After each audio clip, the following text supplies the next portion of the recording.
Yeah, I don't know about the State of the Union, but I'll tell you right now, I know the state of the studio. State of the studio is freaking hideous. Who put this disgusting couch?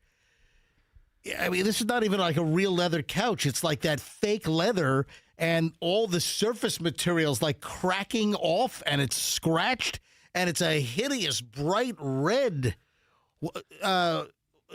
Fester, did you have any part of this? I have no part of this. None whatsoever. Well, you're going to have a part of this in about 2 minutes because we're going to move this piece of garbage out. We're just going to chuck it in the hallway. We'll get other folks can lift it out. No. I can't look at that. I cannot look. I cannot do this entire show with this red behemoth, disgusting pile of couch vomit. This is couch vomit. I can't do the whole show. I'm sorry. What do you mean? What are you giving me the You'll manage. What are you Just get over it. Why are you giving me the Liv Soprano? Yeah, all right. Michelle, look at Michelle on MJTV. So she's giving me the Olivia Soprano, Tony Soprano's mom. He spent like 5 minutes complaining about it since we've been here already. Listen, you're exhausting me already. You are underestimating. I spent much more than 5 minutes complaining about it. All right. I wish it was only 5 minutes. Which is unfortunate, but here's what happened. If you want to look, folks, if you're on MJTV right now, the wide shot, you on the big overhead shot? Yeah, take the big. So you'll see there's this red couch. What you can't see resolution-wise is it looks like a bobcat scratched the whole couch. Yeah. And all the Yeah. and all the red surface color is scratched off in many places because this was a cheap, junky, non-leather couch, and all the color is scraped off. So there's like tan underneath whatever this fake vinyl, fake pleather is. Or is this pleather, Michelle? I think it qualifies as something like leather, vegan leather. Vinyl, vegan leather actually, I think, holds up a little better than what this is. Right. This looks like it was actually put in an animal enclosure. Oh, like at the zoo. Yes. Yes. Like a scratching post. This was a scratching couch. Here's what happened. Oh, you know? No. Two seconds ago, you didn't know how this got in here. And now you know. Okay, calm down. All right. Okay. Calm down. All right. Seriously, calm down. Let's just dial the whole thing back. All right, I'm dialed. This building has made some very questionable furniture decisions in the last 2 or 3 months. They've made some very questionable complete interior design questions. I mean, the sales department looks like an explosion at a design warehouse where just everything got just crammed together. I mean, we got it's like we hijacked a furniture truck and had no idea what was on it, and we just took it and we threw it everywhere. And a carpet truck, because we've got like 3 different carpets in the sales area. It's hideoso. So, it's not fabuloso. It's hideoso. It's like we have a battle for uncomfortable looking chairs that are meant to be comfortable. I think people are calling in already about the couch. So are these calls about the couch? Hold on. Why is it uncomfortable? Why Have you tried it out yet? Hold on a sec. Andrew, why do we have calls on hold already at 6:05? They want to say good morning. Okay. All right. So what's that about? All right, tell them to hold on. I'll be right there. So we have like a performance studio here in the building. And this couch, I don't know if you remember, this couch was like the couch that was in there. Like it was in that room. Oh, are they getting ready for the new like corporate bigwig guy they're introducing today? Well, you know what? I noticed the place is cleaned up. This place has been kind of like in an episode of Cops where they show up and there are washing machines and all kinds of crap in the front yard. That's what a lot of this building looked like. Yeah. So you know what? It seems like they cleaned this place up yesterday for the new corporate bigwig that's coming up. That's a whole different deal. We've got this corporate. Do you know the guy? Oh, wait to hear the guy's name. I don't. You don't even know, but we'll get into that coming up. So listen, I'm excited. There's a new corporate bigwig. Hopefully, it's good for the MJ Morning Show. I don't know, but that's a whole deal. Oh, they're cleaning up. That's it. They're cleaning up. You know what? Big Scary Ron said, "Hey, new corporate bigwig is coming up to be introduced today. All staff meeting. Clean up the place because it looks like a freaking yard sale after an EF1 tornado in here." That's true. It does. But I think I don't know if they replaced it with another couch or they were just trying to eliminate clutter and organization in that room. Or how about the hideous couch that looks like bobcats scratched the finish off of it? So somebody, And it's a hideous, like, tomato reddish orange. somebody with very good intentions, but very poor design taste, said, "Hey, we need a couch in the MJ Morning Show studio. All right, we are Let's put it in there." Fester, we're taking this out during the break. When we hit the first break in a few minutes, you and I are taking this thing out of here. And you know what? We're going to dump it on its side right in front of We're going to prop this up against Big Scary Ron's office door. That's what we're going to do. I'm glad this is your top priority. I know. I can't understand how this is your top priority. I can't believe. Look at if you're watching MJ TV. Yeah, it's a crappy couch. It's an awful, and it's an eyesore. So what? It's one day. It's Get giving over me it. Move on. It's giving me a headache. Michelle, Miss Fashion Conscious. I'm sorry, you're married. Mrs. Fashion Conscious over here. No. Suddenly, you want this hideous. No, but it's not going to ruin the whole day. Oh, Yeah. it is. It's gonna. I don't let stuff like going this ruin home. my day. Yeah, I'm take a personal day. You can give me a ride. Yeah, let's go. So why don't you tell me what's a bigger priority today? Anything else? Thank you. Anything else? Are you not going to help me move the couch out of here? Listen, MJ, I don't care about the couch, and I want you to know I took extra effort to clearly and exactly define my job role here, and it says nothing about lifting furniture. Nothing. I need two college brothers here within like 45 minutes. Let's call Wade. I need Wade. Let's have him get a team of guys out here. Wade, get a truck here. I don't lift anything around here. I mean anything. I want to like dump this thing on 4th Street, like couch dumping. That's a deal. Remember, I had on my Instagram. Hold on now. Now you got an idea. What? Where would we dump it? Put it like in the Glory Days parking lot, or the Village Inn parking lot. Village Inn parking lot. Wawa. Let's just block some gas pumps at Wawa with this thing. You know, it is a shame that I have that big Ford from Veterans Ford. I can't put a couch in the back of it. You got Culver's. Oh, we got Small Batch Creamery, home of MJ's Triple Kill Vanilla Ice Cream. and soon to be home of MJ's Milton Fudge Cow chocolate. Let me see why these people are on hold. That's weird. Just people on hold already. Generally, we don't take good morning calls. It's kind of understood. But there we go. I think there's something else going on. Okay. Here. I don't know. TJ in Hudson. Hello, TJ. Hey, I just wanted to wish you a spectacular day. That's all. But because of the couch, I don't think you're gonna have. I don't think you're going to have one. Here we go with the spectacular thing again. Oh, my God. TJ, this couch... I just want to beat that dead horse. Yeah, we're just going to beat the dead horse. The couch is hideous, TJ, and the couch is spectacular in the awful sense of spectacular. Thank you for continuing to pick up on the spectacular Instagram video complaints. All right, and folks, if you don't know what's going on, I'll explain. Bye, TJ. Thank you, buddy. All right, so we got a message from Wade already. Yeah, what's that? He says, I got you. Are you serious? Yeah. Get out of here. Look on your phone. Hold on. He sent it to both of us. Hold on. Okay, I don't know if we need Wade just yet. I mean, we will need. I think I'm going to move this thing with you during the commercial break in about a minute. Don't waste your time. No, I can't look at this. Oh, my gosh. Let me grab Roberto in Dunedin. Hello, Roberto. You're on the MJ Morning Show. Yes, good morning, MJ. Can you hear me? I can. What can I do for you? Yeah, I need some radio advice. You need radio advice? That's correct. All right. If you want me as a listener to continue to listen to your show. Oh, this sounds, hold on, this sounds serious. Hey, Roberto, could we pick this up right after the break, please? I could hold or I can call. Yeah, yeah. We'll put you on hold. Hang on. This sounds like I have like 30 seconds, but I got to hit the break here. I don't want to be late. So Roberto, this sounds like it's going to need more time. So Roberto, hold on a minute. Let's deal with this in just a second. All right, hold the phone. All right, 611. What's this about? This is kind of interesting. I need some radio advice. Well, I'm happy to dispense advice. Let's go. Next on the MJ Morning Show at Q105. Back in a minute. Traffic is still pretty light.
It's 6:21 at the MJ Morning Show. Where's Fester? Would he pull his back out now? Fester and I moved the couch. Let me officially call off Wade and twocollegebrothers.com. Thank you, Wade. I appreciate you listening. Great longtime sponsor, Michelle, on the show. Wade Sweikel, he's the chief moving officer of twocollegebrothers.com. Longtime sponsor here on the MJ Morning Show. Bonus mention, if you're moving, you want twocollegebrothers.com. So no sooner had I said we got to get this stinking, ugly, used, scratched up, mangled, mauled, hideous couch that was put in our studio to clean the place up because a new corporate bigwig is coming into the station later today. I mean, I could look at that red, awful-looking, orangey scratch. I mean, it was disgusting. I mean, the finish was all, like, clawed off of it, and it was all cracking and everything. So, did you ever see the furniture that was in Big Scary Ron's office for, like, 4 years before they finally fix the furniture? So in the general manager's office, Like the big boss's office. oh yeah, they had a round table and there were 4 like pleather chairs. You would go in there. I'd go in there in shorts, and I would literally have to peel like the material off of my legs because the black pleather, fake surface leather it was cracking. It was coming off. You'd sit in his chairs. The stuff would stick to you. And you have to peel it off. And that's it was where like you had like black leather couch crumbs on your legs, on your thighs, on your pants. It was all that was like that for years. And finally, I think they traded out some new furniture in there in the general manager's office. All right, so we moved the couch. We just flung the couch over on the other side of the building. So if you're watching MJ TV now on the big overhead shot, you'll see that the couch is gone. Yeah, no more couch. And if you miss the couch and you're hearing us talk about it now, you can go back and watch the opening of the show and my couch meltdown, my couch cluster frig, my couch conundrum, my couch conniption. All right, conniption fit. All right, there's a lot of couch talk. A lot of couch talk. It's gone now. All right, let's get it past. All right, Fester, is your back okay? You know what? I think it's tweaked. Do I have a workman's comp complaint? That would fall. Seriously, that would fall under workman's comp. Oh, yeah, you file a claim. Oh, you got money coming your way. Oh yeah, look. Somebody call. Yeah, call Kemp Law Group. You should have fallen. Oh, you should have fallen during the couch move. Accident or fall, you call Kemp Law. I feel a strain in my. But thanks, my nether regions. Thanks to Wade from twocollegebrothers.com, because Wade was going to send a team over here to move the couch. Wade, highly appreciate it, but Fester and I moved it during the commercial break. Anyway. It was deceivingly heavy, I will say that. Let me go back to Roberto. We've got a caller holding, and did he say something? Let me bring it back on. I thought he said something. I need radio advice? Yeah. Roberto, did you say something before the break when we were just kind of, feeling you out? Roberto's on hold from Dunedin. Did you say something to the effect that you need some advice, and this is going to be determining whether you keep listening to the show, or did I imagine that? Am I with you now? Yeah. Roberto, what's the deal? Yeah. So, I've been listening to you since you came back on the air on my radio. Yep. Take hold on a second. Your phone is going in and out. I don't know if that's us or you, but go ahead and say it again. You've been listening to us since we came back on the air. So what's the deal, Roberto? What can we help you with? Yeah. So the radio took a dump. It's a Eton, ETON radio. It's like an emergency radio. Yeah, I've got an Eton somewhere in the closet. All right, so your radio took a dump? Yeah, it lights up and you can see the tuning part, okay. But I think the speaker crapped out. All right, so how does this affect the MJ Morning Show? Well, I want to be able to listen to you. So right now I'm using a rechargeable radio, Ryobi. Yeah, that's the Home Depot brand, right? Oh yeah. When Roberto needs a radio, he goes to the Home Depot. Dun dun dun dun dun dun dun dun dun dun. Dun, dun, dun, dun, dun. When Roberto's speaker takes a crap. If by any chance you need a new radio, come to the Home Depot this weekend. We've got a great deal on Ryobi radios for the job site or to listen to the MJ Morning Show. where doers get things done at the Home Depot. I'm trying to sound like that Home Depot voiceover guy. Where Roberto gets his radio. Yeah, where Roberto. All right. So Roberto, what's you want me to buy you a new radio? Is that where you're going? What's going on here? No. Can you put Dom DeLuise on hold? Can you put him on pause? You know. Roberto, he's calling you Dom DeLuise. Dun.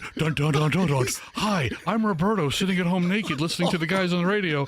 Are you trying to call it to make jokes? He's calling. Roberto, what can we help you with? Where you're taking all this time? Hey, Dom DeLuise, back it down. Listen. Let me listen. The customer. Yeah, back it down, Lester. Let me deal with Roberto. Roberto's taking Roberto's taking more time than you took on a couch. Tell him to go pet his hamster in the corner. All right, Roberto, what are you doing, dude? Why are we talking to this guy? Go pet your hamster in the corner. Roberto, I'm glad your speaker broke because I don't want you to listen. Fester, stop it. I got to stop. All right, Roberto, this is MJ now. Okay, you're at the MJ customer service window. What can I do for you? Okay, so I looked at radios. There's Grundig, there's Panasonic, Sony. I think Best Buy came up on the internet, Amazon. Oh, my God. The problem I have with these little portable radios is typically you just get a really wimpy metal antenna that pulls out. Yeah. And they're prone to breaking off and all that. Yeah, but with an FM radio, you need an antenna. So AM uses a ferrite bar inside, but for FM, you need a pull-out telescopic antenna, or some radios have a wire that comes out the back. So, all right. So, are you looking for advice on what radio you should buy to listen to the MJ Morning Show? I mean, the Eton did last quite a long time. I'd say I got almost 10 years out of it. And it does have the emergency crank on it. Yeah, the emergency crank. Power. All right, Roberto, let me ask you a question. Roberto, do you have access to the internets? Yes, I do. Okay, I just want to make sure that you... Roberto, here, I want you to send me an email. Send an email to me. Hey, this is Roberto. I called in about the radio. Email me, and I'm going to send you links to radios that I recommend that you should buy, okay? Oh, my God. Well, Just shut up. The customer service window's open. This is officially the most boring segment ever. MJ and Roberto talking about radios. All right, Roberto. Oh, my God. Radio. Roberto, you should start drinking, dude. I'm trying to get him off the phone. Hang up on him. I'll get him off the phone in half a second. Hang on. Roberto, send me an email, mj@mjmorningshow.com, okay? And never call in again. Oh, my God. Fester, shut up. This guy's terrible. All right, Roberto. Cucumber in Dom's mouth. Roberto, shut up, dude. Oh, my God. I need help finding a radio. Fester, shut. Hey, let me finish with him. Roberto. Let me finish. Roberto, what is my email address? MJ@mj.com. No. It's MJ@mjmorningshow.com. Oh, Roberto. Okay. All right, Roberto. MJ@mjmorningshow.com. Send me an email. Okay, I'm gonna. Okay. All right. Don't tell us anything, Roberto. All right, Roberto, I gotta go. Yeah. Oh, please lose Hey, our I met lose you our at number. Massimo. Fester, stop. Lose I our met number. you at Massimo. You're extending the call. What'd you say? You are. I met you at Massimo's. Do you remember? Oh yeah. I took you out. Oh, I took you. you mean you're Roberto from Massimo's? Yes, he rode up on his bicycle. Oh, yes. Bicycle, yeah. Yes. I know. You got a good memory. We were wondering what happened to you. Thank God you called in. Roberto from Massimo's. Roberto, do you need me to recommend a new bicycle for you too? No, but I'm an expert on bicycles and worked in the industry. You and Michelle never got bicycles, as far as I know. No, we need to get. And I'm looking to hook up with a good bicycle shop that can sell Michelle and I good bicycles at a good price. Hey, Roberto, I got to run. I'm getting late here. This guy has a bet. He has a bet with a buddy how much of your time he can waste. Roberto, Roberto, send me an email, mj@mjmorningshow.com. I'll help you with the radio. Okay. Okay, thank you, man. Yeah, and never call me again. Oh my God. Fester, calm the hell. No, listen. Sometimes it's not. Listen, sometimes it's not a bad idea to slough off a couple of listeners. You know, dude, calm down. It's like a listener exfoliation. I wouldn't be mad if Roberto never listened again. A listener exfoliation. I mean, A listener purge? Like a detox? You want to do like a diet detox or something? oh, man. All right, I got to take a Oh, break. I need All an right, antenna, a telescope. Early morons in the news next on the MJ Morning Show on Q105. Stand by. All right, let's talk about my friends at Banco Doors. So, Banco Doors, Banco Overhead Door Company, I'm telling you right now, they're the best. If you have any garage door problem, you might be, MJ, I've got no garage door problems. Trust me. People that have no garage door problems right now, suddenly you're going to have a garage door problem. And then you're going to say, yeah, Banco, B-A-N-K-O, Bank on Banco, BancoDoors.com. Best garage door company in the Tampa Bay area. Broken spring, you need a new opener, like my parents' opener crapped out. I wish Banco was over in Fort Lauderdale. They called Janko. No, they actually found a good garage door company. But listen, anything garage door related, folks, you want Banco. Oh, and right now there's a Clopay deal. Clopay, one of the biggest names in garage doors. If you want to up the curb appeal of your house, if you want to get a hurricane-rated garage door, right now, if you choose any premium Clopay garage door, these are insulated Clopay premium series doors, all types of styles from modern to traditional. Right now, if you get a Clopay door through March 14th, the window upgrade. The windows are free. BancoDoors.com. Tell them MJ sent you. BancoDoors.com. Kemp Law Group is handling the Fester wife car crash situation. Fester's wife, Allison, was driving in downtown Tampa. She was driving at night when suddenly an Uber crashed into her.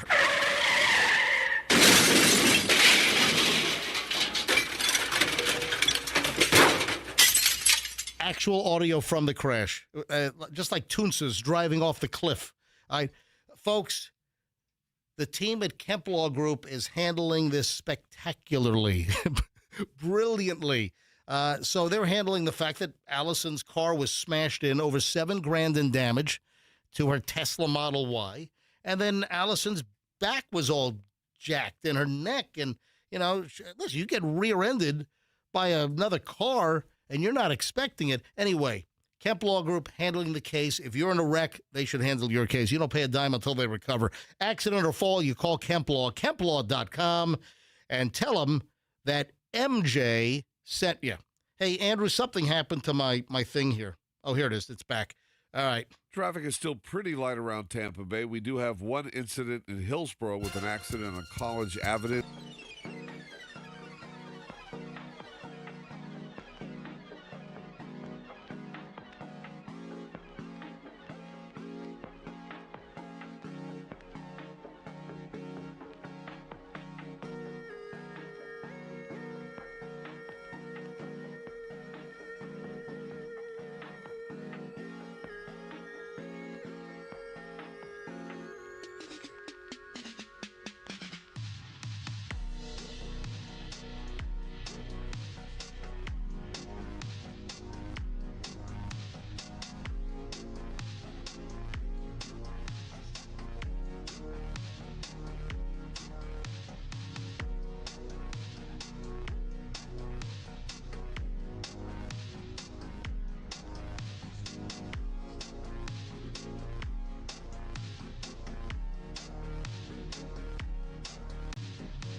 Morons in the news. I want to see who's first to also offer an ancillary reason why I might be doing this story.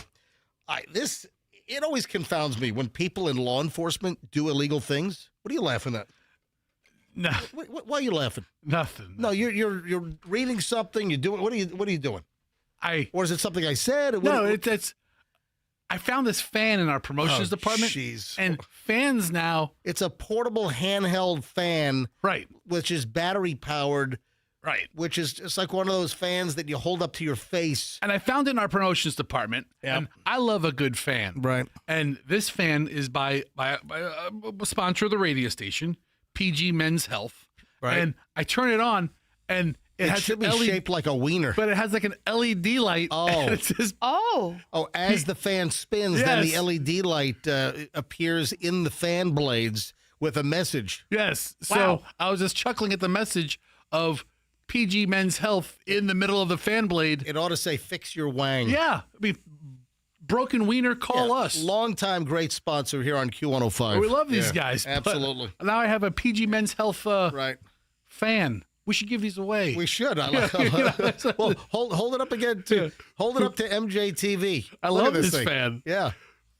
So my daughter Yeah. carries a pocket fan because she thinks it gets hot in outside at school. Oh, I thought she So- was going through menopause. Yeah, well, so she's like, At 13. all the kids get hot at school. Yeah. So can I have a fan? And so I was thinking, oh, a fan. I'll get her this one. And I can just picture her in the PG schoolyard. Men's Health. PG Men's Health. It's great. Walking around the middle school. I love it. All right. So see if you can figure out if there's an additional reason why I might be doing this story. And what did I just say? I said I never could understand why people in law enforcement break the law because they know what the consequences could be.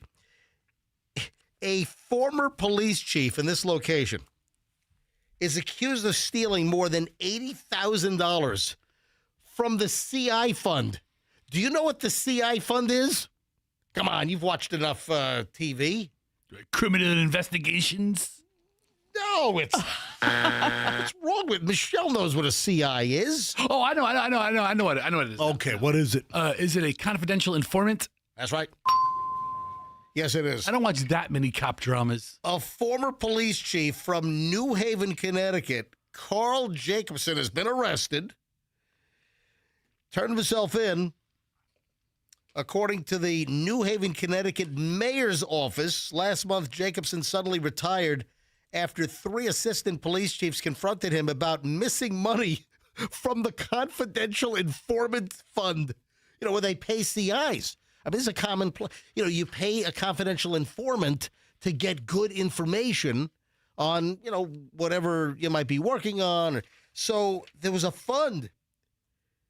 And this former police chief stole $80,000. Initially, he admitted to stealing $10,000, but then the investigation revealed that he actually pilfered, stole $81,500. Wow. Former police chief ripping off confidential informant payoff money. What the hell? All right, what is the other reason why I'm doing this story? Anybody? Anybody? You were at once a confidential informant. No, I was not a confidential informant. Please. You're like that kind of guy, dude, that like when everything's said and done, and like, did you know MJ worked for the CIA or the FBI? Not a chance. What do you think? He cannot even keep a secret. He could not keep that to himself. That's not true. What do you think? I'm Chuck Barris? Yeah, dude, he's trying to audition right now for this FBI. No, I'm not. He was an FBI confidential He's informant. the worst investigator ever. Like the mobsters who would turn on their own and be like, what are you talking about, Michelle? All right, so where did this happen?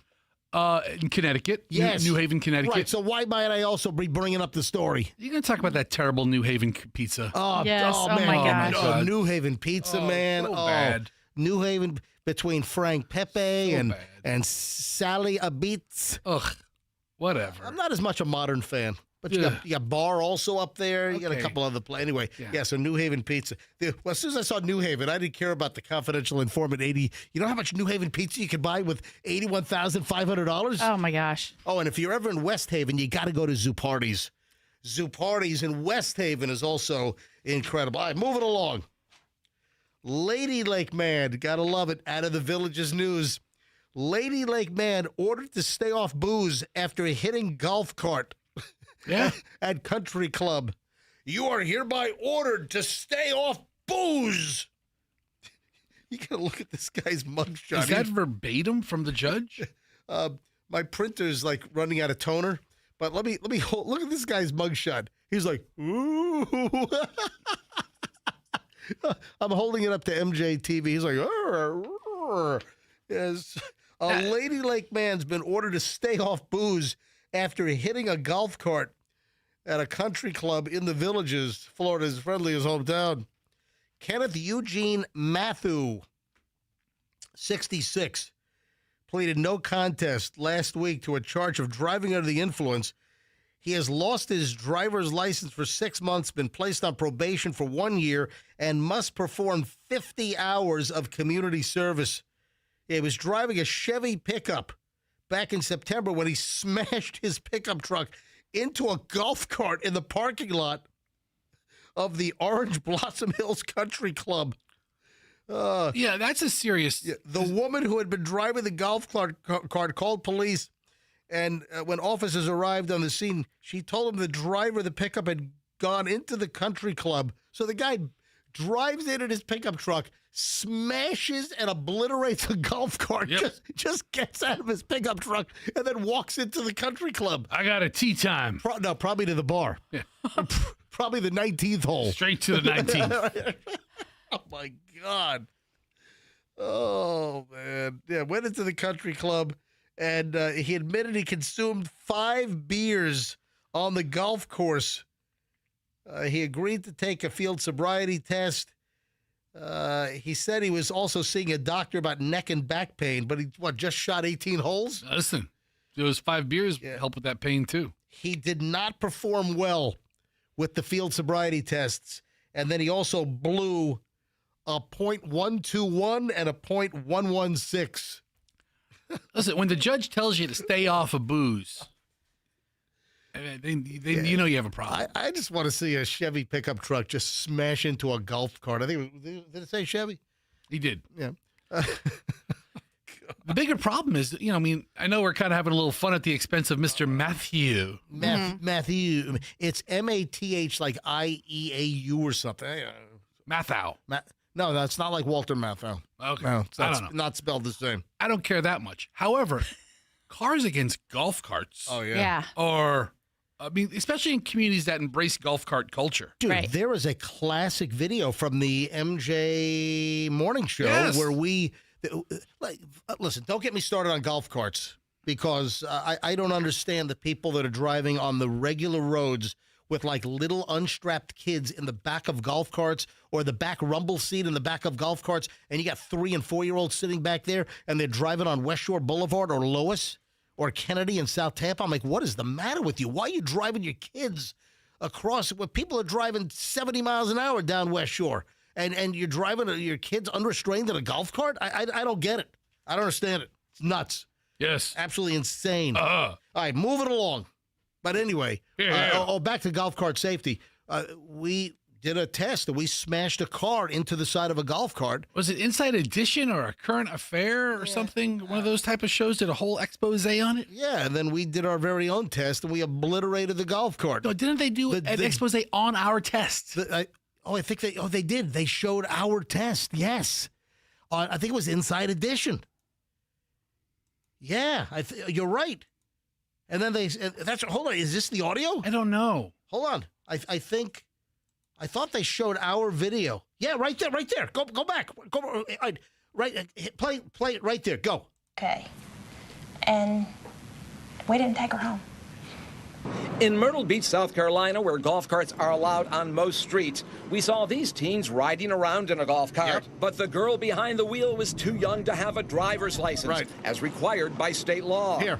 Watch as this mom loads her kids into a golf cart and drives across a busy highway. So what could happen if a car crashes into a golf cart? Here we go. This crash demonstration was conducted by the syndicated MJ Morning Radio Show. The car is traveling at 32 miles an hour. The crash test dummies with no seatbelts or side protection are thrown more than 50 feet from the golf cart. The occupants were hurled. The people in the golf cart would be dead. Most golf carts are not required to have seatbelts. That was an Inside Edition piece. I think that is Jim Moran. I think he's still with Inside Edition. He's great. Oh, yeah. Wow. All right, 6:52 at the MJ Morning Show. All right, I've got one more Morons in the News story that I've got to do. Actually, I think I've got two. One is meth-related. One is Christmas Day meth. Yeah, you got to. So we're here in February. What is it about Christmas Day meth? Well, you'll find out next. And a whole lot more. Oh, and the roadkill story. Did you see the story out of Kentucky? Oh, my God. The guy with the roadkill and the fursuit? Yeah. Oh, folks, this is very disturbing. If you want to be really disturbed, it'll happen next on the MJ Morning Show on Q105, 104.7 FM. Air Rescue. Hey, cold this morning. It wasn't as cold as I thought. I was hearing, Tampa's going to be upper 30s. I had 44 in my driveway in South Tampa. Same thing when I pulled into the parking lot here in St. Pete near 4th and Gandy. I had 44. Now, granted, that was at 5:30 in the morning, and temps, we tend to drop a degree or two before the sun comes up or just as the sun is coming up. So it might have been a little, but the freezing temps were north and then I think east of the immediate Tampa Bay area. I don't know, maybe Lithia had 32 or whatever. All right, so air conditioning breaks, heating breaks. With a cold snap, you want your heat to work. If your heat is busted, folks, when we have these cold snaps, we've had the most cold snaps this winter here in Florida than I can ever remember. If your heat goes out, you want air rescue. If your air conditioning goes out, you want air rescue. Formerly Plan B, they just rolled Plan B into the existing air rescue. Great air conditioning company, same ownership, same great team, same MJ 10% discount when you mention me. airrescue.com. Right now, 0% financing on high SEER air conditioning units if you need a new system in your home. It's airrescue.com, and tell them that MJ sent you. The Murphy Auto Group is a car company you want to do business with. I'm telling you right now, it's a family-run company. Mike Murphy heads up Murphy Auto. They own Genesis of Tampa, the all-new Genesis dealership. I mean, it's hard to believe. I mean, because Genesis vehicles look good. They're stunning-looking cars. They drive remarkably well. They're engineered amazingly, fantastically. They look great. The technology's great. The safety ratings are great on the Genesis vehicles, whether it's like a G70 or G80 sedan, whether it's the GV70 or GV80, the SUVs. They just look good. And now you have an option for a Genesis dealership in Tampa, in Hillsborough. That didn't exist up until like August when Genesis of Tampa opened their doors. Now you have another option to shop and get the best deal. I know you're going to get treated the best at Genesis of Tampa. Genesis of Tampa, right at 275 and Bears. Technically, it's right at Bears in Nebraska. It's Genesis of Tampa. Tell them that MJ sent you. Traffic's on 6:55. MJ Morning Show back in a minute. In Hillsborough, we have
MJ Morning Show, MJ, Fester, Michelle. So it is toward the end of February here. What's today's date? Today's Feb 24.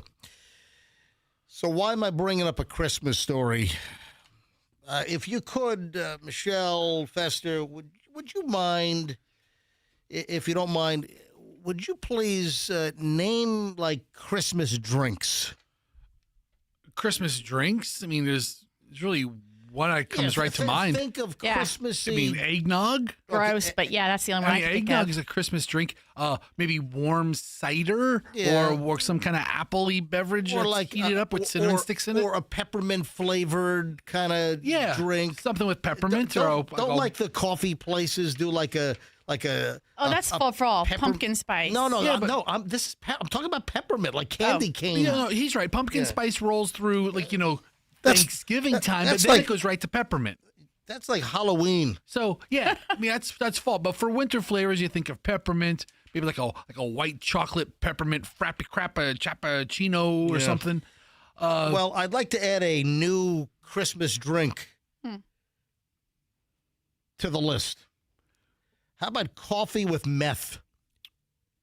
Guy spiked his girlfriend's coffee with meth. You can't do that. On Christmas Day, no less. Doesn't the meth float to the top? And the reason why I'm bringing this up is... Does meth float? Does it work like that? Does it dissolve? Yeah, I'm not really sure. I don't know if it dissolves like sugar or equal or sweet and low. I have to look it up now. Splenda. Does meth dissolve? Well, hey, in the Jeffrey Dahmer monster Netflix series, remember the white crap that was floating on top of the dude's beer? Methamphetamine can be dissolved in almost any liquid. Look at that. Making it easy to conceal. And difficult to detect. And inexpensive to transport. Can I do the damn story? Okay. The reason why I'm bringing this up is a Kentucky man has been arrested for the incident that happened back on Christmas Day. Spiked his girlfriend's coffee. I got a bunch of stories that are leading into other stuff today, so hang on, I'll explain. So, Kentucky law enforcement arrested Sean Asher, 38, accused of one count of assault. That's it? Yeah, the arrest warrant went out this week. The incident, the underlying issue, occurred on December 25th, 2025. At a residence in London, Kentucky, right?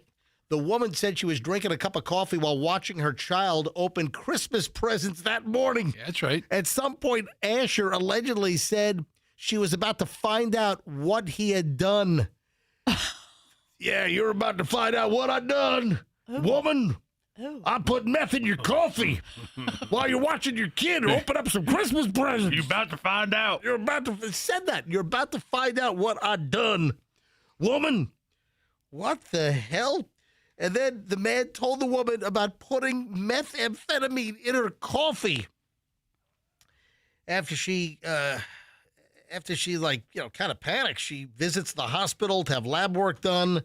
The result came back positive for methamphetamine. Yeah, so the woman reported it to law enforcement, and finally the guy was arrested. I don't know what took so long. What takes 2 months to get arrested for spiking your girlfriend's coffee with methamphetamine? In Kentucky, they have such a backlog of other meth cases. Yeah, the defendant was just arrested. Winter's Bone. Yeah. Oh, that was not Kentucky. That was, I think, like southeastern Missouri. That was a great movie, Winter's Bone. Well, yeah. The defendant was just recently arrested, booked into county jail. I mean, meth. And I don't know what's going on with Kentucky, because the other Kentucky story Kentucky's hot today, baby. Kentucky's on fire. Yeah. Yeah. Kentucky is on freaking fire today. It's like the Kentucky Derby of morons in the news. Oh, Does that work? Kentucky. All I know is Kentucky's on fire. Oh, Lord Jesus, it's a fire. Oh, yeah. So everyone's picking up on this story. The New York Post, the smoking gun. I've got, I think, 5 different printouts. Fox 59 in Kentucky. I've got WKRC, which I think serves like northern Kentucky. Like the Cincinnati area. Yeah, Cincinnati. Yeah. So this is crazy. A Kentucky man. Oh, Michelle, put your pants on for this one. Or not. Yeah, well, this guy didn't. A Kentucky man was arrested after he allegedly engaged in sexual activity with roadkill. Yeah. Oh, okay. Yeah. That's I mean, Yeah, according to police reports, Alan Osborne, and I'm going to show his mugshot on MJTV in a minute, taken into custody after he allegedly engaged in relations with a dead deer. Oh, dear. oh no. Oh, dear. Did we ever figure out, like, what TV show or movie that was from? Dear. Oh, dear. I just have, like, this image of an old lady just saying, oh, dear. Andrew, did we ever find an audio bite of oh, dear? Oh, dear. Remember when we were racking our brains? I can't remember whether we ever figured it out, like, what movie was that from or what TV show? Or it's kind of like the ubiquitous old lady if something bad happens and they cut to a shot with the old lady with her her crusty, crunchy hair right out of the salon. Oh, dear. Yeah, this is unbelievable. This is insane. Engaging. Oh, hang on a minute. We might have one from Seinfeld. Hang on a minute. Hold on. Can you put it up on the board? Here we go. Hang on. Listen to this. Oh, dear. Oh, there we go. That's pretty good. That might be the one I'm thinking. Yep. So he had relations with a deer that he found on the side of the road that was hit by a car, obviously. How'd he get caught? Oh, dear. Oh, yes, that is 100%. Yeah, that's right. Oh, dear is correct. That's what he said. He's like, oh, dear. Oh, my God. The Central City, Kentucky Police Department said the man was driving through an area in Muhlenberg County when he noticed a man engaged in Yep. relations with a deer on the side of the road. You don't even have the class to take the deer back to your place? Oh, my God. Yeah, how about a drink first Yeah, or something? something. Yeah. that just is. I feel like I'm going to throw up now. That is so disgusting sounding. According to the criminal citation, a motorist called police, witnessed a man having relations with a deer when they were traveling. The witness told cops that the suspect was a white male wearing blue jeans and a dark-colored top. Responding officers found Alan Osborne, 32, dressed similar to the caller's description, walking near the alleged fornication site. Osborne's pants were around his knee level, and there was deer fur on the lower part of his. Oh. Oh, dear. Oh, dear. Oh, dear. Oh, my God. Sounds like something Mrs. Doubtfire would Yeah, say. here's a clip from Mrs. Doubtfire. Is it another oh dear from Mrs. Doubtfire? Mrs. Doubtfire! Help is on the way! The way, dear! Mrs. The way, dear! I'm Frank Sinatra. What are you doing? I'm trying to. It's like a montage piece from Disney Plus. I pulled up the wrong. I can't hear the clips until. I don't need that. I think you also might be thinking of the one from Happy Gilmore. Oh, Happy Gilmore. Is there another one? Yeah. Oh, dear. Anyway, this guy was charged with sex crimes against an animal. That's a felony. Oh, dear. Oh, my God. I mean, what is wrong with people? And you ready for this? I'm going to show his mugshot. He looks exactly like you think he does. What does a guy look like that's doing it with roadkill, a deer on the side of the road? MJTV right now, folks. Oh, my God. This guy. Professor Cut looks like he could be related to you, actually. Oh, dear. I like my venison tenderized, if you know what I mean. Medium rare. I like it pounded out. Oh, don't say pounded out. Oh, my Make it tender. All right, so this story's getting a lot of attention. I mean, literally, there's like 50 news outlets that are covering this roadkill story, which is just unbelievable. Venison. Speaking of meat. Yeah. Speaking of the meat. Oh, dear. All right, that's enough. It's not about venison. Moving on. Vegans are pissed at Burger King. I wonder how many are calling the Burger King president complaint line where he gave out his alleged cell phone. That's some burner they bought. It's a voicemail. I mean, Anyway, I don't believe it's a cell phone, but well, you call the guy's voicemail. So if you have a complaint, this story launched last week that Burger King has set up a special phone number, and you can call, and if you have anything you want to say to the president of Burger King, and he allegedly is listening to messages and reading texts like 4 hours a day. Well, I'm sure he's getting an earful on this. Why are vegans mad at Burger King? Oh, vegans are pissed off at Burger King. Holy. I thought Burger King was one of the more prominent national chains to make inroads in the vegan community. Well, Burger King does sell the Impossible Burger. Right. Which is a plant-based burger. I have a couple of friends, two friends who are, I guess that's a couple. Well, the Impossible Whopper, right? That's their go-to Whopper. Really? They are vegetarian. They don't eat meat, and they get the Impossible Whopper from BK. They like it? Are you ready for me to tell you the story? Yeah. We're waiting. Burger King is putting bacon on the Impossible Burger. Oh, and it's not like Impossible Bacon. It's real freaking bacon. Bacon! So, I mean, bacon. why are they getting upset? You don't have to order it with the bacon, right? It's not the only option. They feel like it's been tainted. They feel like it's been, what is the word I'm looking for? Contaminated. Cross-contamination. Violated? No, there's another word. Desecrated is good, Andrew. There's another word. Anyway, I can't think of it.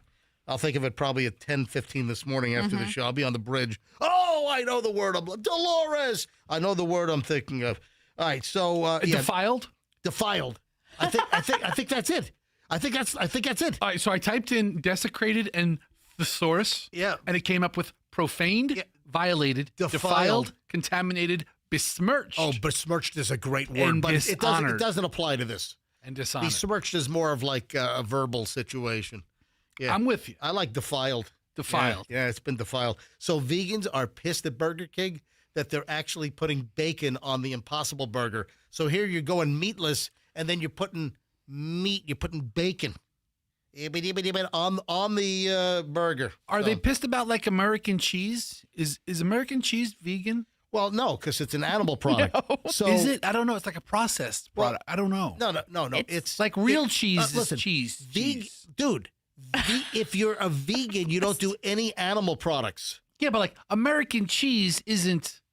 But it still has milk in it. Oh, okay. Right. All right. It has animal products in it. Okay. So people who are vegan don't want to eat that. And they don't want any animal products. No cheese, no eggs, no dairy. Oh. Now, I think there's like fake, like probably oil-based or plant-based cheese. That Horizon, whatever, I think makes. I'm sure that tastes like ass. Listen, I'm sure vegans like it. It's okay. I mean, just because you don't eat it. Don't defile. You get the vegans pissed at you? Is that what you want? You want a bunch of vegans protesting in our parking lot? with signs. Yeah. Get rid of the meathead. Add a chant. Hey, ho, MJ must go. Hey, ho. You know. M and MJ stands for meat. Meat jerk. Hey, ho, MJ must go. Yes. Well, I don't want to piss off the vegans. You don't want to piss them off. They're a very militant group. All right, so heads up. Not like cartel militant, but still militant. They'll blow up cars in our parking lot. Burn out the vegans. Burn out radio station vans. Planting car bombs and stuff.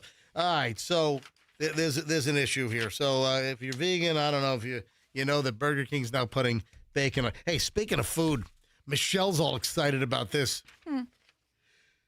Dunkin' Donuts. I'm sorry, you're supposed to call it just Dunkin' now. They've rebranded. Yeah, so it's not Dunkin' Donuts. It's just Dunkin'. Dude, so many orders now have nothing to do with donuts anymore. It's a coffee, and they make great breakfast sandwiches and but stuff. Still, there are plenty of places. There are plenty of Dunkins where they still have the old Dunkin' Donuts sign. Where were we? Where I commented, we were at a Dunkin' Donuts recently. I'm sorry, a Dunkin'. We were at a Dunkin' recently because Michelle loves Dunkin' coffee. Michelle's favorite coffee on the planet is Dunkin'. Hates Starbucks because it tastes like they burned it in a warehouse fire. So Michelle likes Dunkin'. Where was it? The one on Gandhi and Manhattan?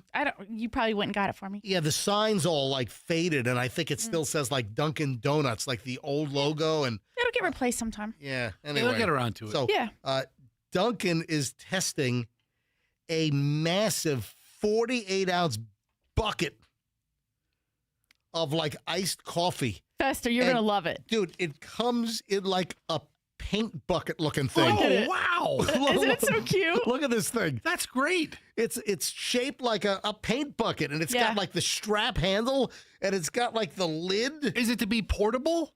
Yeah, like you take it with you. Well, the deal is like, the coffee like in the boxes, that's insulated to keep it hot. This is iced coffee. Right, so it's in a bucket. Yes. That makes sense. Now, don't run to Dunkin' locally yet. They're testing it up in Massachusetts where... Well, it's going to be successful up there because everybody loves Dunkin' up there. Up in Nobody drinks any Starbucks. No massholes drink Starbucks. Massholes.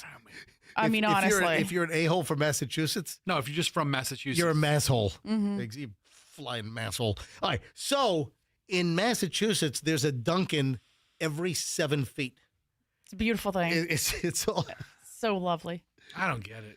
Dunkin' is testing a 48-ounce bucket of coffee and other drinks at a few locations in Massachusetts. Why do the massholes get this?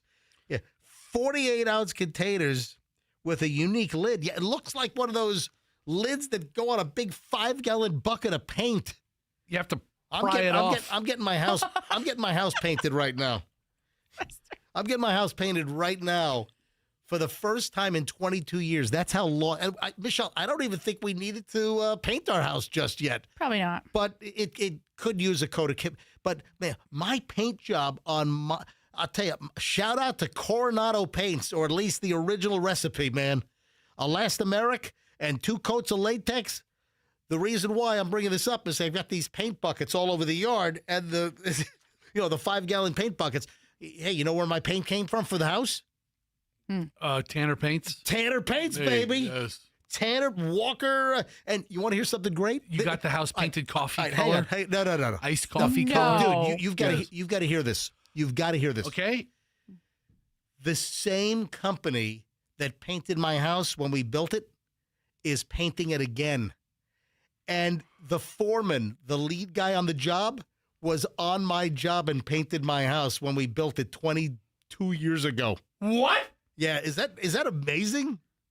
Oh my God, that's amazing.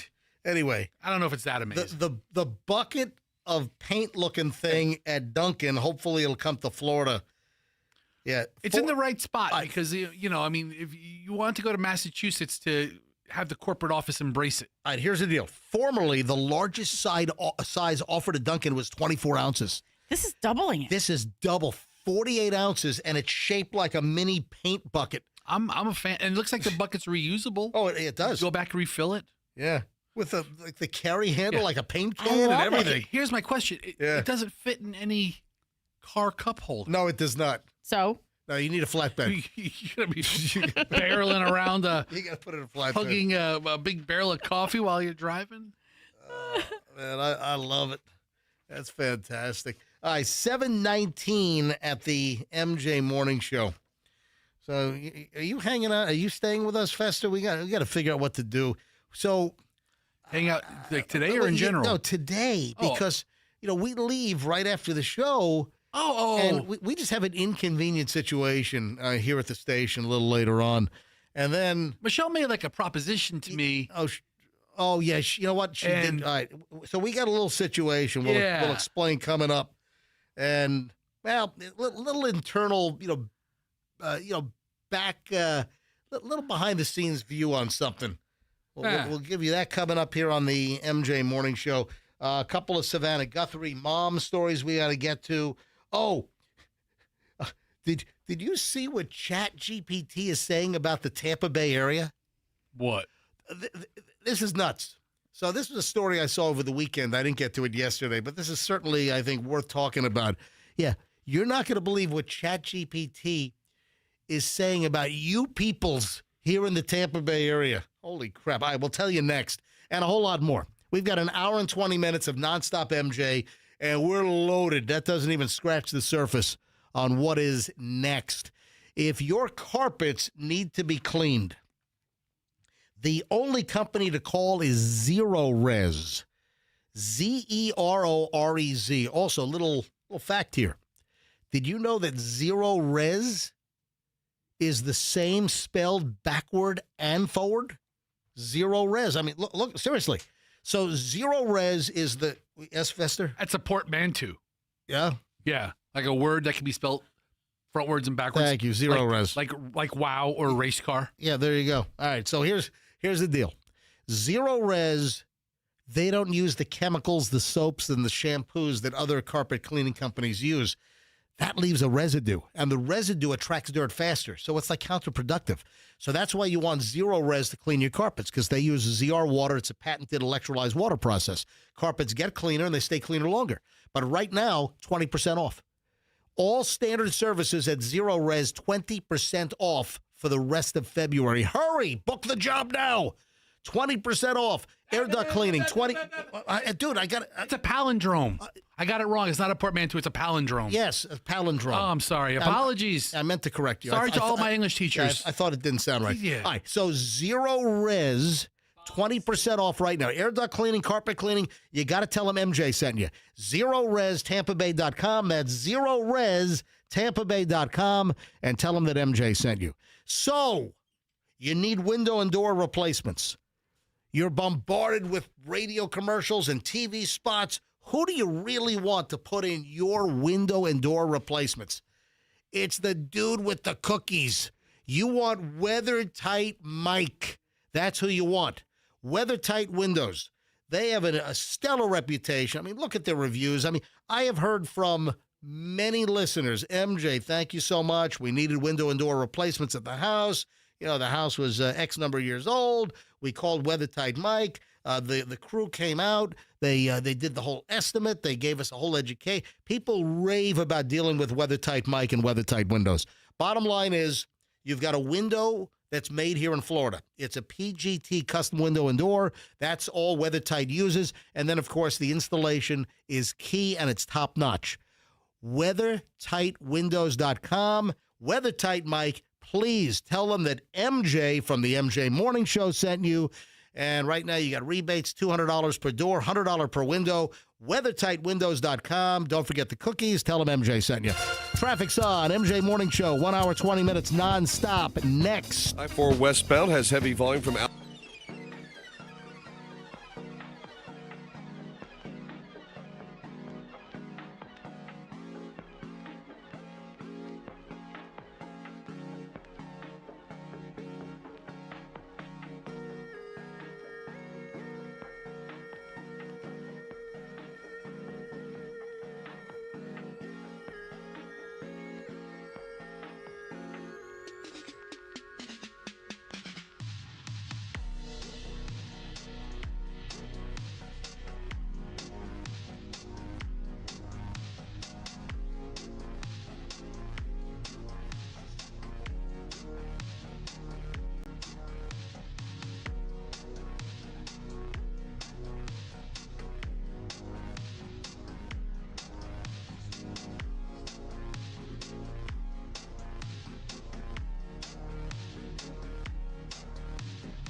Ryan at the MJ Morning Show. Hey, Fester, get the AI computer program ready to go.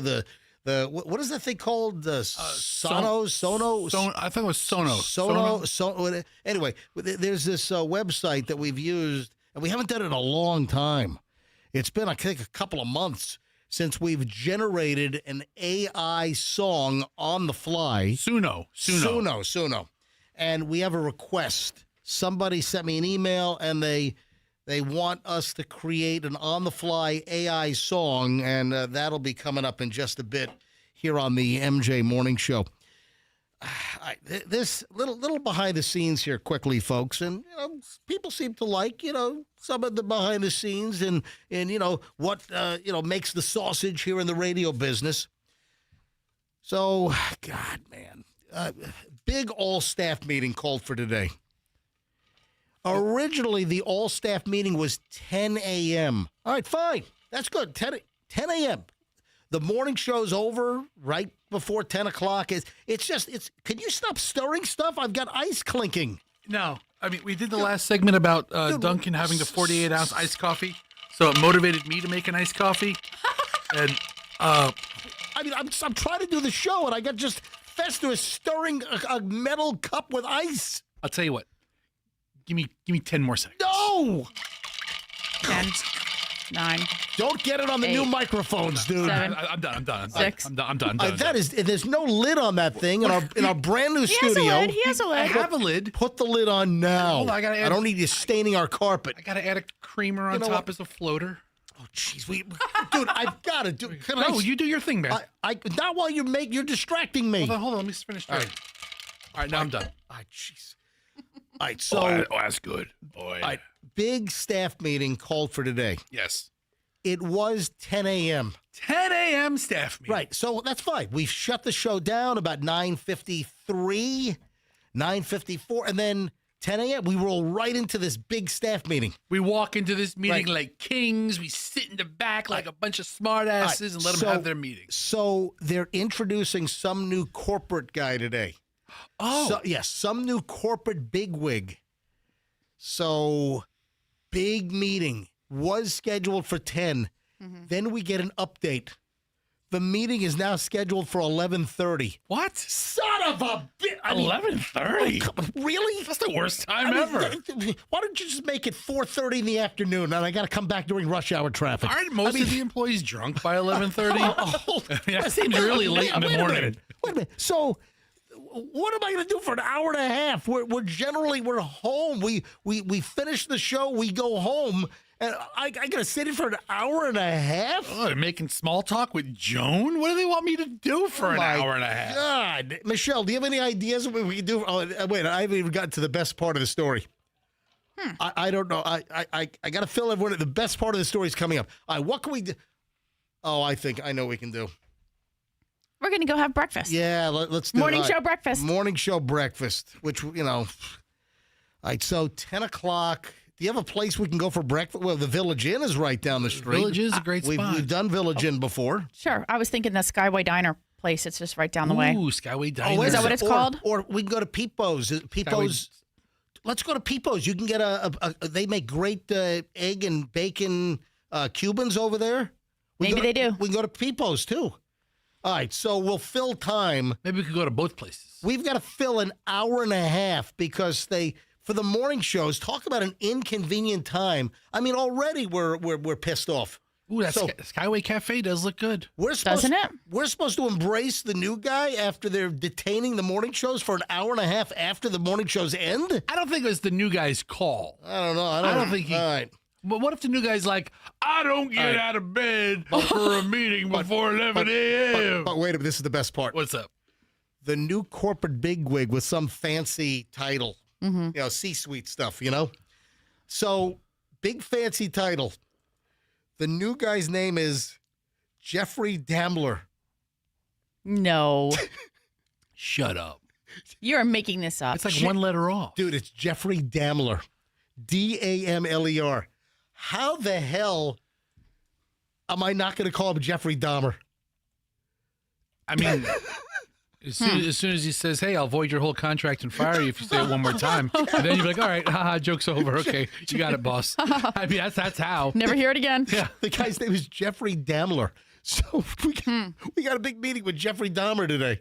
No. What if he opens the meeting with, "I know many of you are saying to yourself, my name sounds a lot like Jeffrey Dahmer.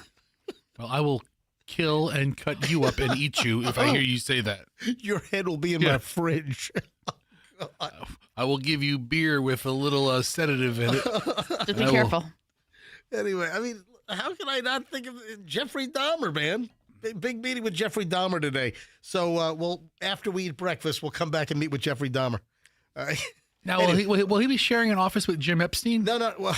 Well, that's the you know what? That's the other name. I was like, what could be worse? You know. Anyway, so all fun and games until someone gets an eye put out, folks. Yeah, we got to find an indoor place to have breakfast this morning. Yeah. I'm not mad at that Skyway Cafe. Yeah. Yeah. Well, give diner vibes. That's up Yes. that's the old Winn-Dixie Next Plaza. to the Aldi, yeah. Yeah, and now it's going to be an Aldi on North 4th It's Street. nearby. 4th Street North. MJ's paying, right? Of course. Okay, good. I'll get 2 breakfasts. Yeah, I love how Michelle volunteers our money. Pay for everyone. Otherwise, I wouldn't go. I mean, I don't want to hang out with you guys and go Yeah, Dutch. you'll just sleep in your car Yes. or in the office or on that couch. I'll smoke cigars with homeless people. This is pretty funny. I saw this. I think I saw this on Saturday or Sunday. And this was a little story on the St. Pete Times website, Tampa Bay Times. It's still always the St. Pete Times. It'll always be the St. Pete Times. It'll always be the St. Pete Times to me. Just like the Tampa Tribune and the St. Pete Times. So the Tampa Bay Times had a piece about ChatGPT. And, I don't use it. And Michelle's like, you should. I didn't say you should use ChatGPT. I said you should use AI. There's a variety of AIs available to you. This one may not be the one you use. The kids have experimented a little bit, and there's a lot of. You want me to use Claude? There's a lot of efficiencies that I think you would benefit from. ChatGPT is actually really great if you use it correctly. I mean, you ask it vague, innocuous questions. It can't. But the more dialed in your request is, the sharper the answers. I'm anti-AI because it's gonna murder us all. It's not gonna murder you. Yes. Boy George said it's a tool. Well, I'm sorry. I liked Boy George last week at the Hard Rock, but I'm not going to listen to Boy George on AI. I just thought that message would have resonated with you. Yeah. Guess what? I think he was using a tool. He was using a spoon when he OD'd on heroin. All right. So Tampa Bay Times. By the way, Boy George was fantastic. Oh, yeah, and I'm glad he's alive. I'm glad he didn't. All right, let's stop talking about this. What? You make a tool reference joke to a heroin overdose? I'm sorry. Okay, All I mean, right. apologies to Boy George. All right. So Tampa Bay Times, they did some kind of a in-depth research project on ChatGPT and what happens if you put questions about the Tampa Bay area and the people that live in the Tampa Bay area into ChatGPT. Is this what they call journalism now? Well, I think this is a good story. Let's type in some questions about the area in ChatGPT and report on it. I think this is a good story. Let's not cover the city council meeting. Let's just type crap into ChatGPT. All right, can I do the damn story? Or not. If you ask ChatGPT about the people of Florida and Tampa Bay, it will tell you that we're smelly, lazy, and somewhat slutty. What? I tend to agree. Yeah, I would have to agree with that. Yeah. I don't think it's wrong. What? I mean, it's not, me personally, but. If I had to paint a broad brush around the community. Right? The algorithm for ChatGPT when asking about the people of Florida and the Tampa Bay area spits those descriptors out? Are you kidding me? So ChatGPT is the most widely used of the artificial intelligence platforms. A recently published study in the journal Platforms in Society exposes the geographic prejudices hidden inside ChatGPT and presumably all such technologies. To get around ChatGPT's built-in guardrails meant to prevent the AI from generating hateful, offensive, or explicitly biased content, the academics built a tool that repeatedly asked the AI to choose between pairs of places. If you ask ChatGPT a direct question like, which state has the laziest people, its programming will trigger a polite refusal. But by presenting AI with a binary choice, which has lazier people, Florida or California, then now it has to make a decision. It picks one. Yeah. Florida gained top or nearly top ranking in categories like has more influential pop culture, has sexier people, but also scored high for more annoying and similarly high has smellier people and is more dishonest. So wait a minute. Dishonest, slutty, smelly? What the? Oh, my God. So ChatGPT opinions on Tampa, having better vibes and being better for retirees than most of the other 100 largest U.S. cities. Also, Tampa having sexier people, more hospitable to outsiders, having people who are more relaxed, having smellier people, and having fatter people. So you have some good things, and then you have smellier, fatter people in Tampa. Here. Dude, I really think that kind of accurately describes the area. That nailed me like to 80%. Right. Smellier. Smellier, fatter, Oh, man. sluttier. Right? I don't want to use ChatGPT. What the heck is ChatGPT going to do for this show and me at this point in my career that I can't do my freaking self? I mean, you're talking about lazy. I think that it's lazy. Look at the lawyers that have been busted trying to get ChatGPT to spit out legal briefs or filings with the court. And there have been lawyers that have been admonished, and I think some might be up for disbarment because Stop.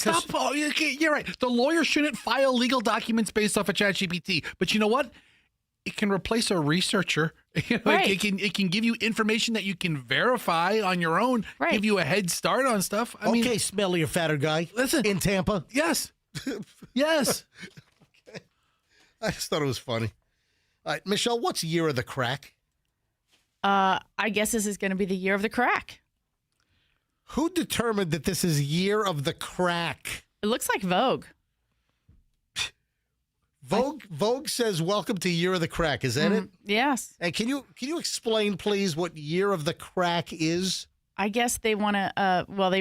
They're using the term crack to refer to butt cleavage. Right. Kind of past that stage when we had all the low jeans from like the 90s or so, the early 2000s. Or what about like the T-back showing?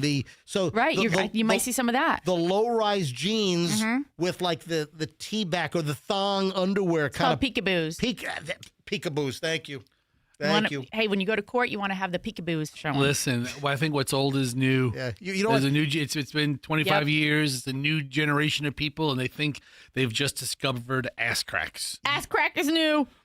By Job, I think we've got it. We've discovered ass cracks. Year of the Crack, according to Vogue magazine. Vogue, the fashion-conscious Vogue. And in a couple of years, Vogue. It'll be year of the underboob. And then it's like, wait, hold on, didn't we have that already? But not to the newer generation, right? It's everything's cyclical. Hey, if you haven't seen it before, it's new to you. I mean, so last year it was the year of the boobs, and I guess at the 2025 Met Gala, the Metropolitan Gala, where all the celebrities go. So I guess there was a lot of boob and cleavage showing, and then it was declared year of the boob. This year, it's the year of the crack. So they're all covered up top. The crack is back. According to, Andrew says that next year is going to be the year of the D, the front side. Yeah, for guys at least. Maybe. Listen, that's every year for me. Let's write that down as a prediction and see if he's clairvoyant. All right, Fester, we have a listener that wants to produce a new AI generated song. This is like the only AI that I'll do. Oh, I hate AI except for this auto generator. Listen, I did pair this close. All right. So the only thing, we haven't done this for a while, so I hope it still works the way it's supposed to work. So I got an email from a listener. This was a direct message. So Austex Ostex on Instagram sends me a DM.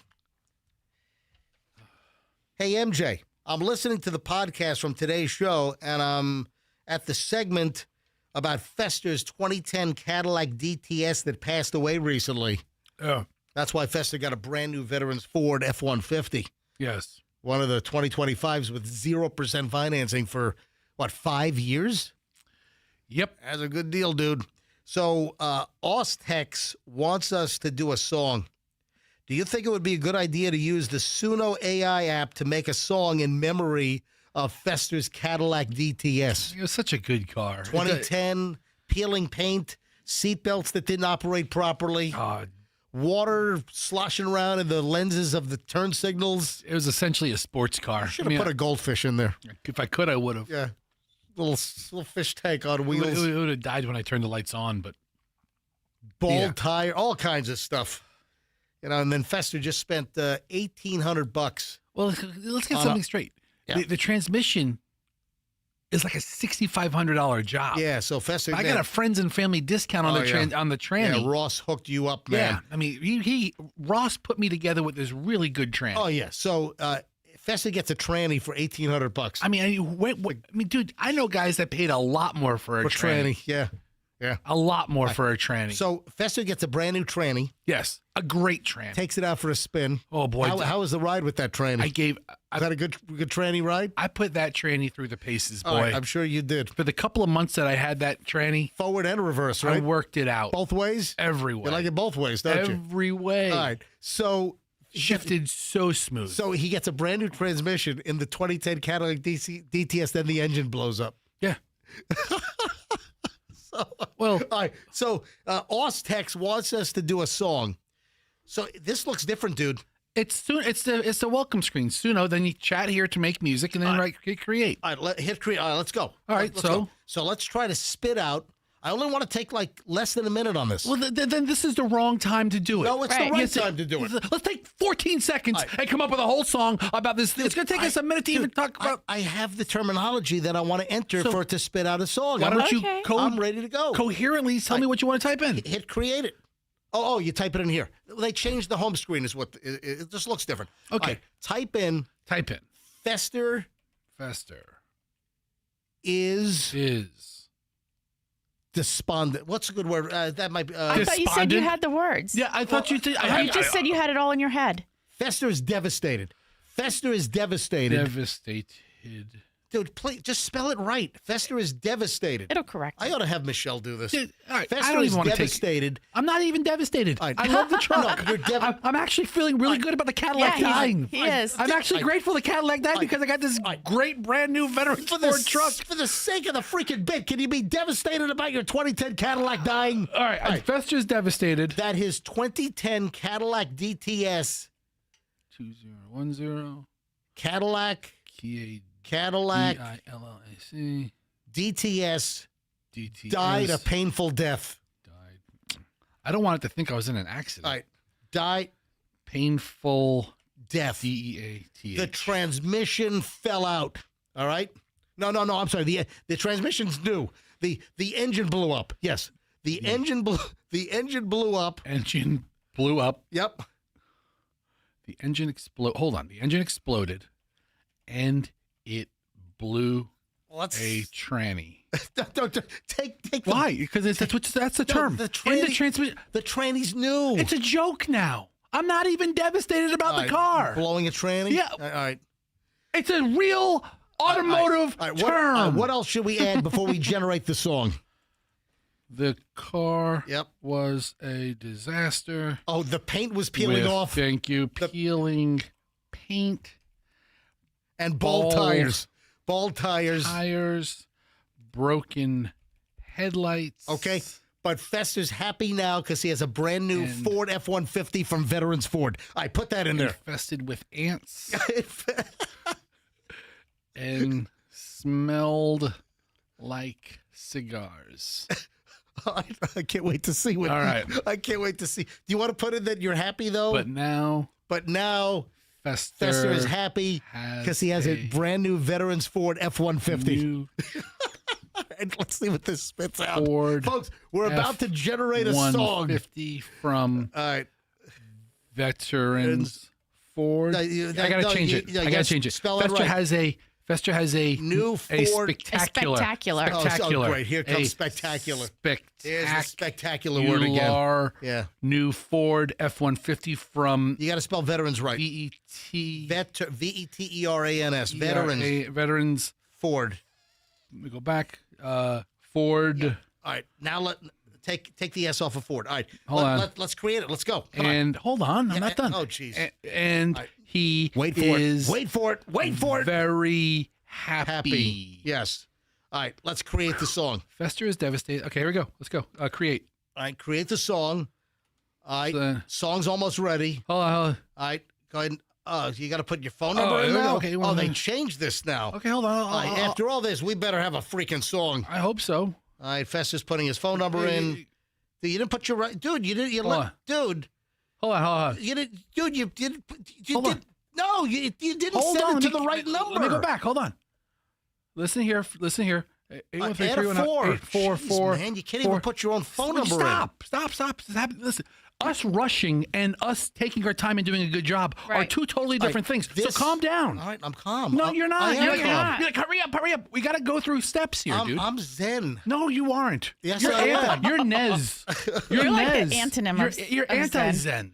Whatever Zen is reversed is you, Nez. When they do this verify thing? All right, so here's my Suno code. I get it. Put in the code. This is new. Let me hit my screensaver code 00000. Okay. The code is 628. All right, here we go. Folks, wait for it. It's coming. 179. It's coming. Live radio, folks. Success. All right. The little spinny wheel is going. I don't want to subscribe. Don't upgrade. Don't subscribe. Just X out of that. Privacy policy, thank you. I read it. Is the song ready? Create the song. Let's go. Okay, it is working right. Oh, here we go. We've got 4 options, it looks like. All right. Oh, we didn't pick what genre we wanted. All right. Oh, the song is called From DTS to F-150. That's the name of the song.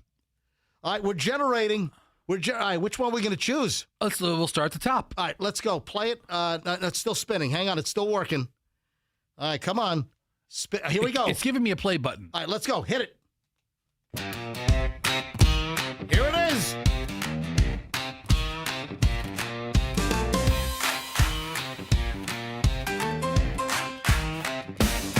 Tweets in a tin caddy, look clean from a mile away. Up close it was tragic, peeling like a bad sunburn day. Bald tires, busted headlight, ash burns in the seats, ants in the cup holder, cigar smoke soaked in deep.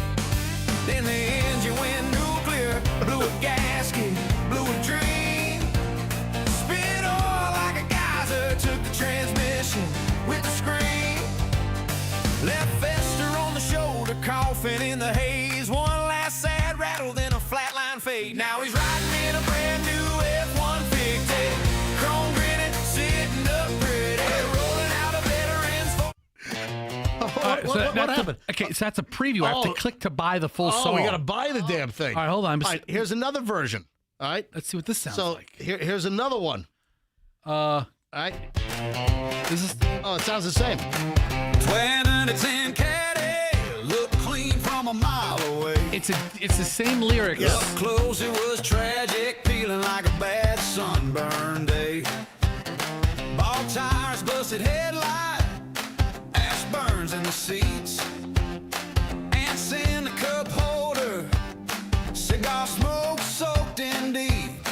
Then the engine went nuclear, blew a gasket, blew a dream. Spit oil like a geyser, took the transmission with the scream. Left Fester on the shoulder, calling in the haze. One last sad rattle, then a flatline fade. Now he's riding in a brand new F-150, chrome grinning, sitting up pretty. So it gives you a minute preview. That's all you get? We're gonna have to buy this now. We were using. It sounds like they hooked us in. Now we gotta. I guess all we're gonna get for free. I think this might be a longer version. Okay, now this could be a longer version. I don't know until I hear it. All right. Well, I don't know. All right, go Put ahead. the audio. Oh, it's different music now. This is like mid-tempo country music. Here we go. Here we go from DTS to F-150 MJ Morning Show. Old Cadillac sitting in the driveway, 10 penny 10. But it felt twice that age. And paint peeling off like old sunburn. Tires, same story, all chords, no tread. This is a different song. Yeah, This is different lyrics. Yeah. One headlight out, the other just flickered. Dashboard lit like a Christmas sale. Ants in the seats, ash in the cup holder, cigar smoke, living deep in the veil. From DTS to F-150.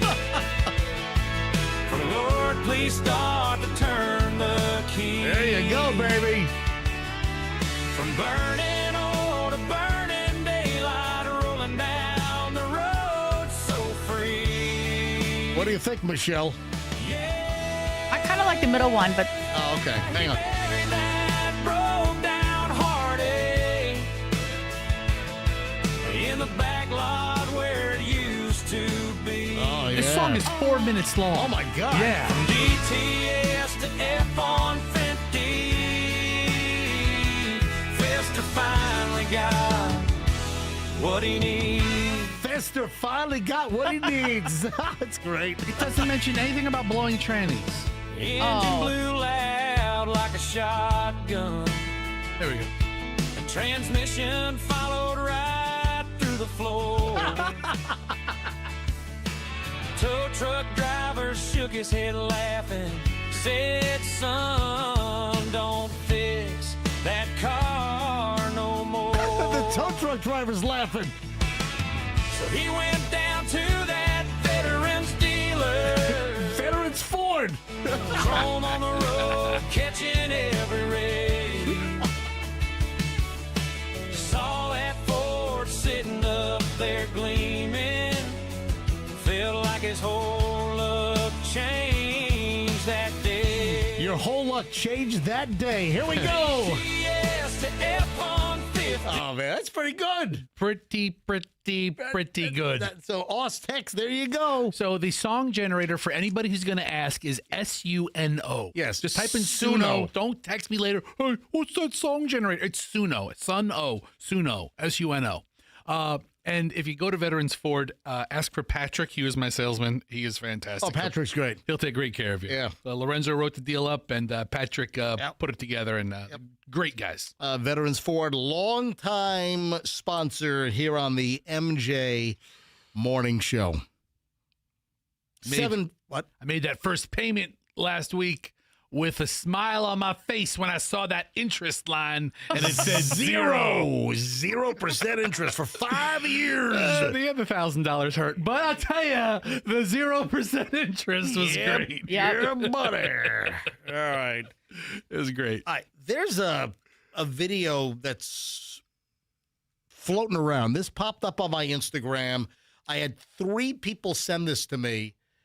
I don't know if this is real, because I even did a little search on the Googles, and it's about allegedly a food delivery guy from Chili's, and the guy's like a Chili's polo shirt on, his baseball cap says Chili's, the restaurant Chili's. Yeah. Mm-hmm. Give me my baby back, back.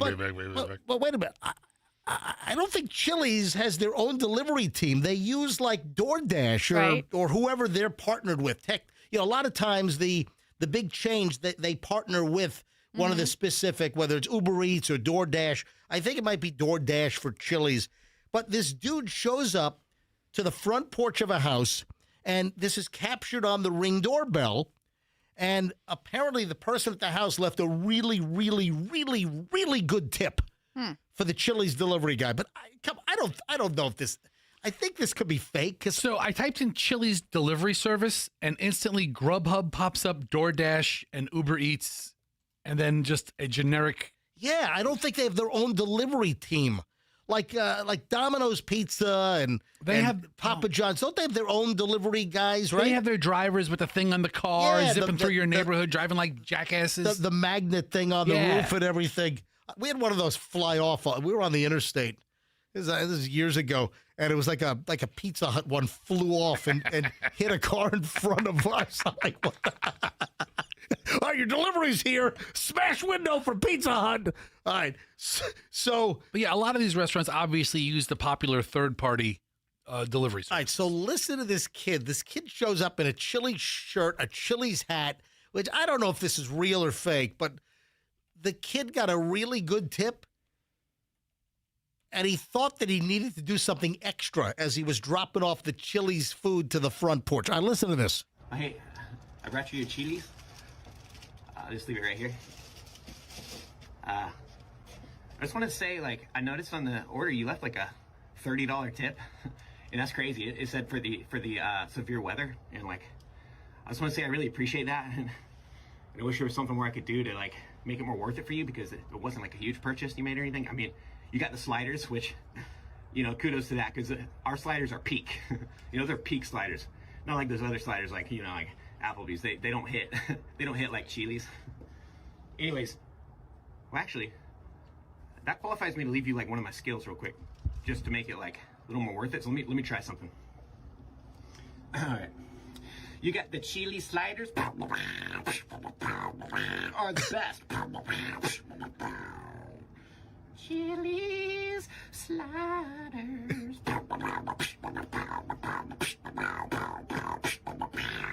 are the best. All right, well, thanks. I really appreciate that. Chili's out. All right, so I think this whole thing is fake. I think it's fake. Does he have a name tag on that says Billy? It's faker than fake. I think it's fake. It's faker than fake. I like the mouth noises that he's doing. So he's not wearing a Chili's shirt. He's wearing just a black T-shirt with like his name on a piece of tape. I'm sorry. He's wearing a Chili's hat. He's wearing a Chili's hat. Chili's hat. So he's got the Chili's hat, which you can find them at like. Oh no! That's not the same one. So in the other video, that's not the right video. So apparently this kid has more than one video out there. Yes. The other video is wearing, I think, a Chili's shirt and a hat. Okay. And it was at night as well. This is fake. This is all fake. I think it could be fake. He's not comparing Chili's sliders to Applebee's sliders on a door cam. I mean, unless he's on the spectrum, which may or may not be true. I don't know. Maybe I'm completely wrong when I'm reading it this way. But hey, speaking of food deliveries, all right. You know those food robots? You know who's using the food robots where they're like the motorized carts that deliver your order to your house? Who's using those? Remember, didn't one get smashed by a train down in like in Broward County? Yeah. Was it Brightline or something? It smashed right into it. Brightline. That's the only reason why I'm looking forward to Brightline coming to Tampa is because there's a spectacular wreck every other day.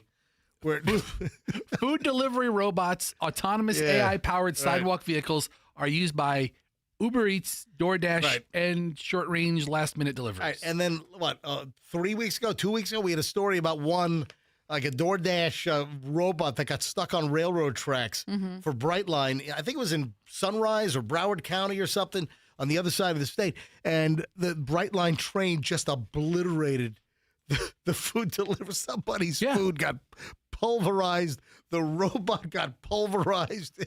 I mean, it's a blue one. So whoever has the blue autonomous food delivery robot and the Brightline, play the audio again.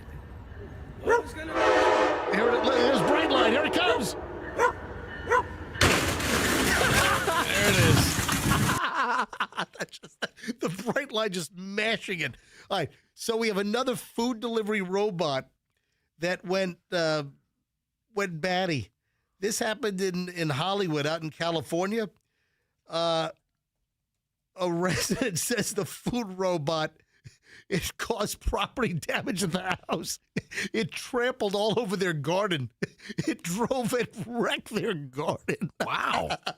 An East Hollywood resident says she's become the latest victim of a Coco food delivery robot after it uprooted her garden and got entangled in her fence.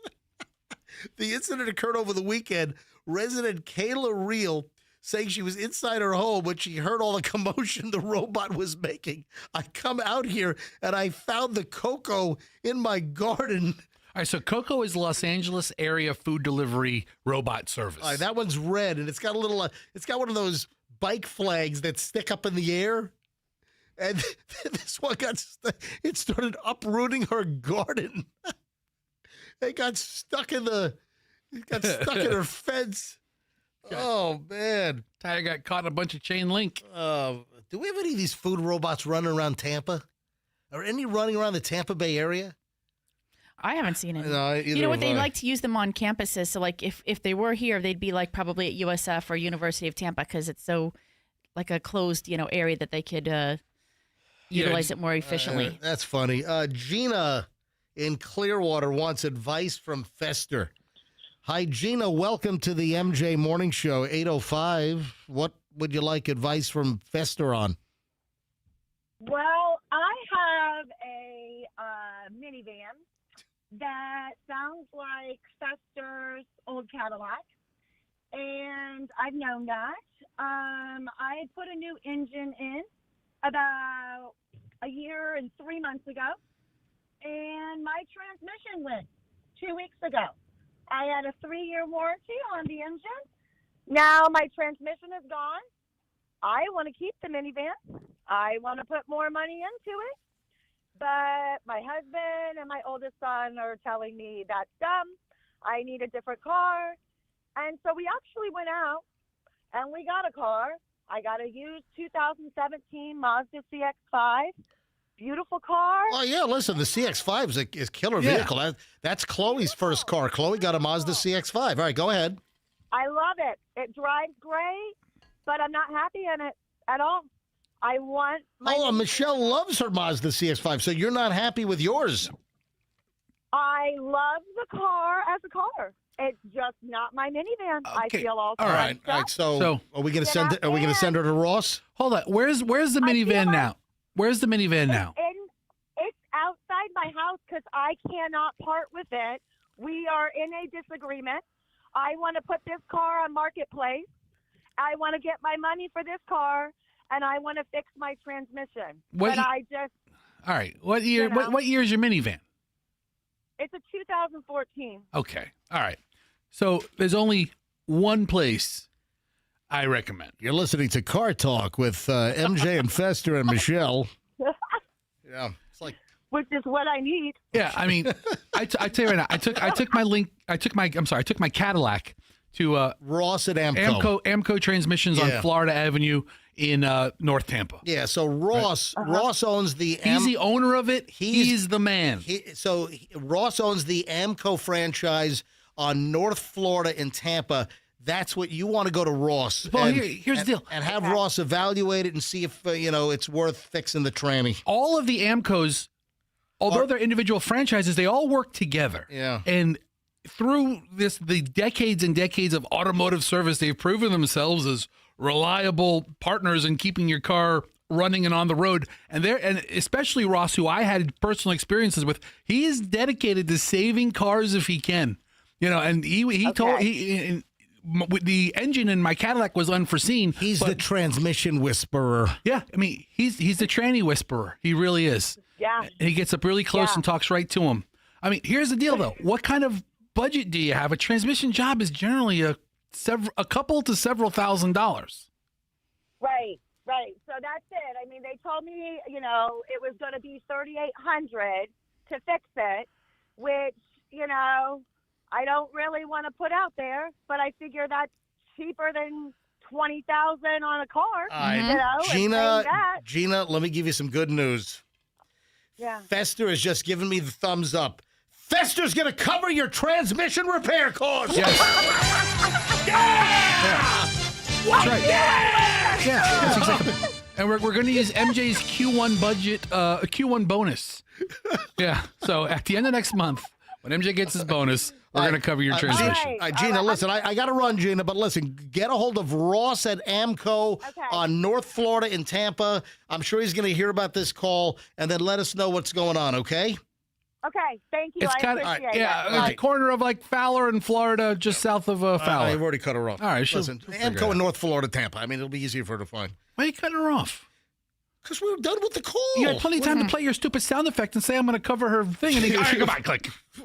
We're going to talk to her for 5 more seconds so I can give her the address? Gina, call back. No, don't call back, Gina. Call back, please. Gina. Fessa wants to give you the address. No, don't give you the address. Like you can't Google the Florida Avenue. Yeah. What a jerk. Fessa's going to pay for it. I got to go by. Click. I would like to call out this additional video that somebody sent me. You remember yesterday we did the story about the woman that claims that she cleans her underwear, she cleans her panties in the coffee pots at hotels and motels. Okay, it's not like that's her go-to move, but she was like, in a pinch, it could work. But yes, the coffee maker creates hot water, and she would use it to launder her undergarments. That just never occurred to me. All right, there's a new video that's out, and I think the voice might be one of those AI voices. Okay.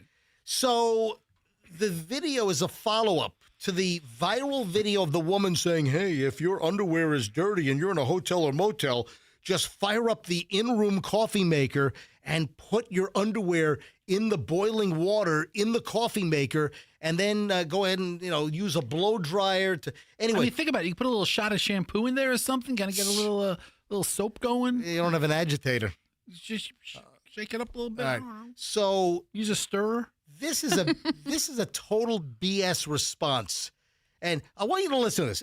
Folks, listen to the response to the woman who claims to clean. And what is she, some like travel influencer? I thought she was like a fitness influencer. Or whatever. I forget her name. She's some kind of an influencer online. I don't need to mention her again. But she has this hack. That's right. Hotel hack. That if you have dirty underwear, just use the coffee machine. And then the whole deal is, oh, my God, if I'm making coffee in the hotel, did somebody have their dirty panties or underwear in there that they're cleaning? The original video was put up by a person named Tara Woodcox. Okay, that's right. Tara Woodcox. Correct. And then here's a response to that. And I want you to make note of all the things that are suspect in this video. You ready? Here we go. A TikTok creator is facing a lawsuit after posting a controversial hotel hack online. Tara Woodcox, who describes herself as a health and nutrition blogger, shared a video showing people how to wash underwear using a hotel coffee maker while traveling. In the video, Tara explains that if you run out of clean underwear, you can place it inside the coffee filter compartment, close the lid, and press the brew button.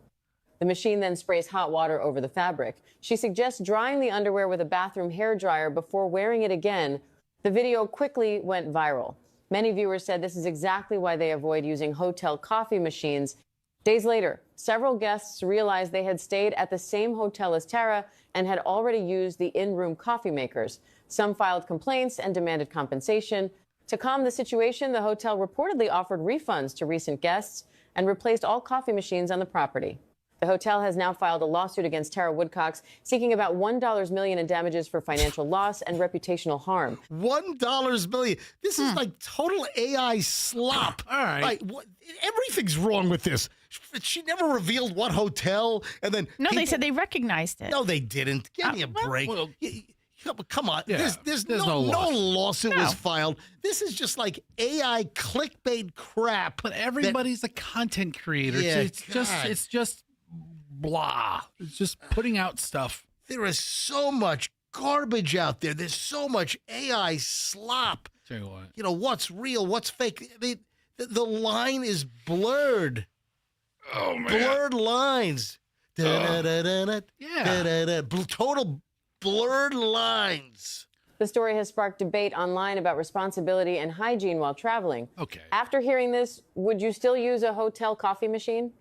Thank you, AI robot, for $1 millions. Total AI slop. $1 million. Yeah. I mean, what garbage. I did follow her page, though. I'm turning into a big Tara Woodcox fan. Oh, yeah, why is that? Oh, yeah. She has a bunch of cute videos, a bunch of interesting videos. Like what? Like how to make peanut butter brownies. What? Yeah. Tara Woodcock. Give her a follow. She's real. She's not AI. She's a real person. Yeah. Who has very clean underwear wherever she travels. You invite her to your town, her drawers are clean. Okay. Coffee tastes like crap. Is being an elementary teacher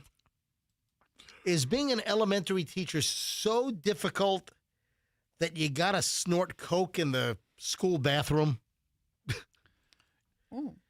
We have a Wisconsin elementary school teacher that's been arrested, accused of snorting coke on campus. Lori Laubenstein, 58, facing a charge of possession of cocaine with a modifier for possession of a controlled substance on or near certain places.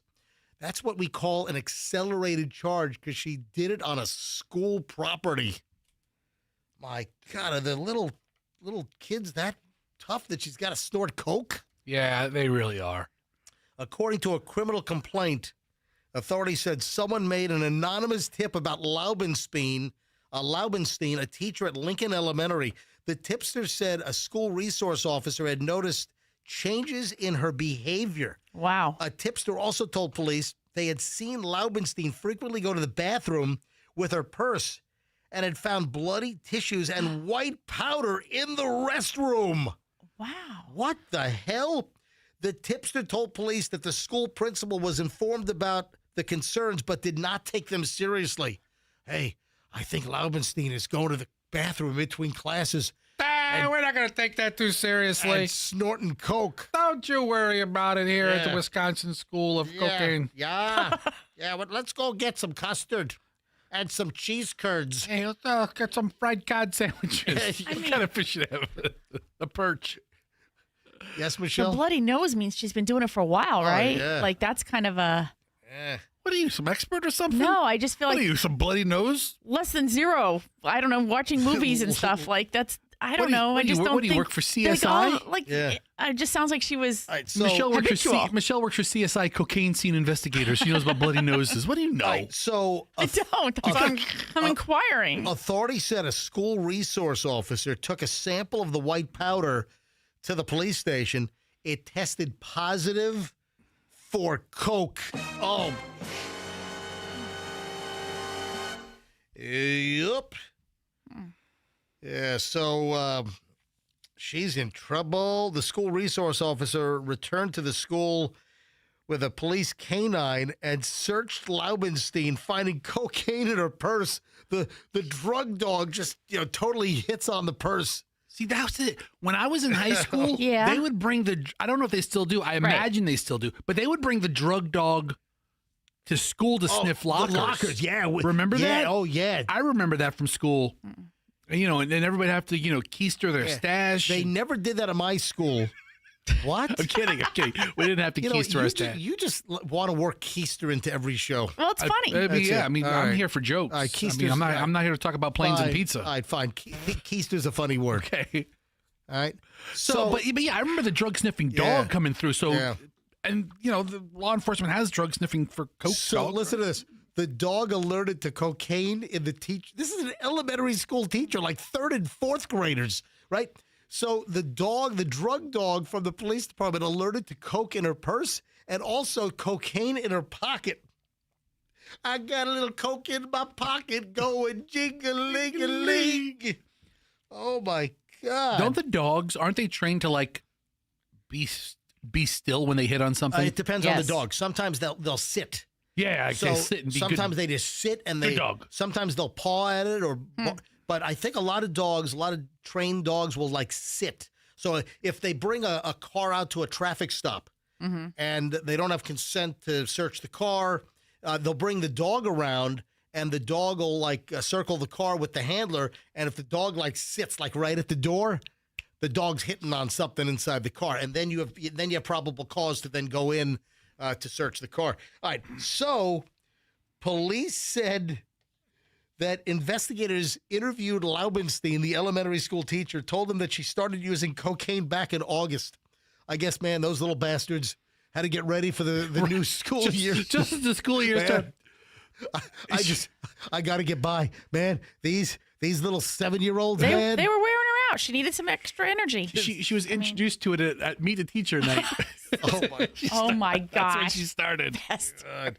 Police said that she also admitted to using cocaine that day before school started, as well as in the classroom and in the teacher's lounge bathroom, where apparently she left the bloody tissue with coke residue on it. 58 years old. You got to flush that stuff. My God, 58-year-old cokehead teacher. Who's I doing coke at 58 for the first time? I don't know. I don't know. Man, those little Wisconsin bastards must be really rough on her. Needed the coke to get by. Isn't that the name of the Wisconsin football team? The Wisconsin Bastards? Yeah, like the University of Wisconsin Bastards. Isn't that it? Laubenstein told police she always cleans up after herself and would never put students in danger. It's Badgers, Michelle. It was a joke. Yeah, Okay, Michelle's looking at me all confused. I didn't hear what he said. The school district sent a letter to parents and families notifying them of the investigation and saying that at no point were the students in any kind of harm. Yeah, so it's under investigation. I got to believe that she's not going to be returning to the classroom. Or she gets a job in administration. You know what? This is a great intro for like the DARE program, or Just Say No program, or whatever, for the kidlets, as their third grade teacher gets ripped out and arrested for cocaine possession with enhanced charges of doing it on school property. My God, are things that rough? Yep. That's unbelievable. Hey, Michelle, you want to talk about monogamy? Sure. Let's talk about monogamy. Okay. So there's a sex researcher. I thought this was really, really interesting. A sex researcher reveals reasons why couples go back to monogamy after having an agreeable, open relationship. No. Yeah.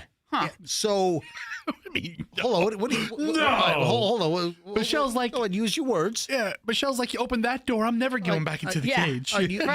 Use your words. That's not. No, that's not appropriate. For us anyway. Well, I'm surprised. All right. So about one. You mean like married people? Then they go like, hey, let's have an open relationship, and you can go ahead and skip out, whatever. Yeah.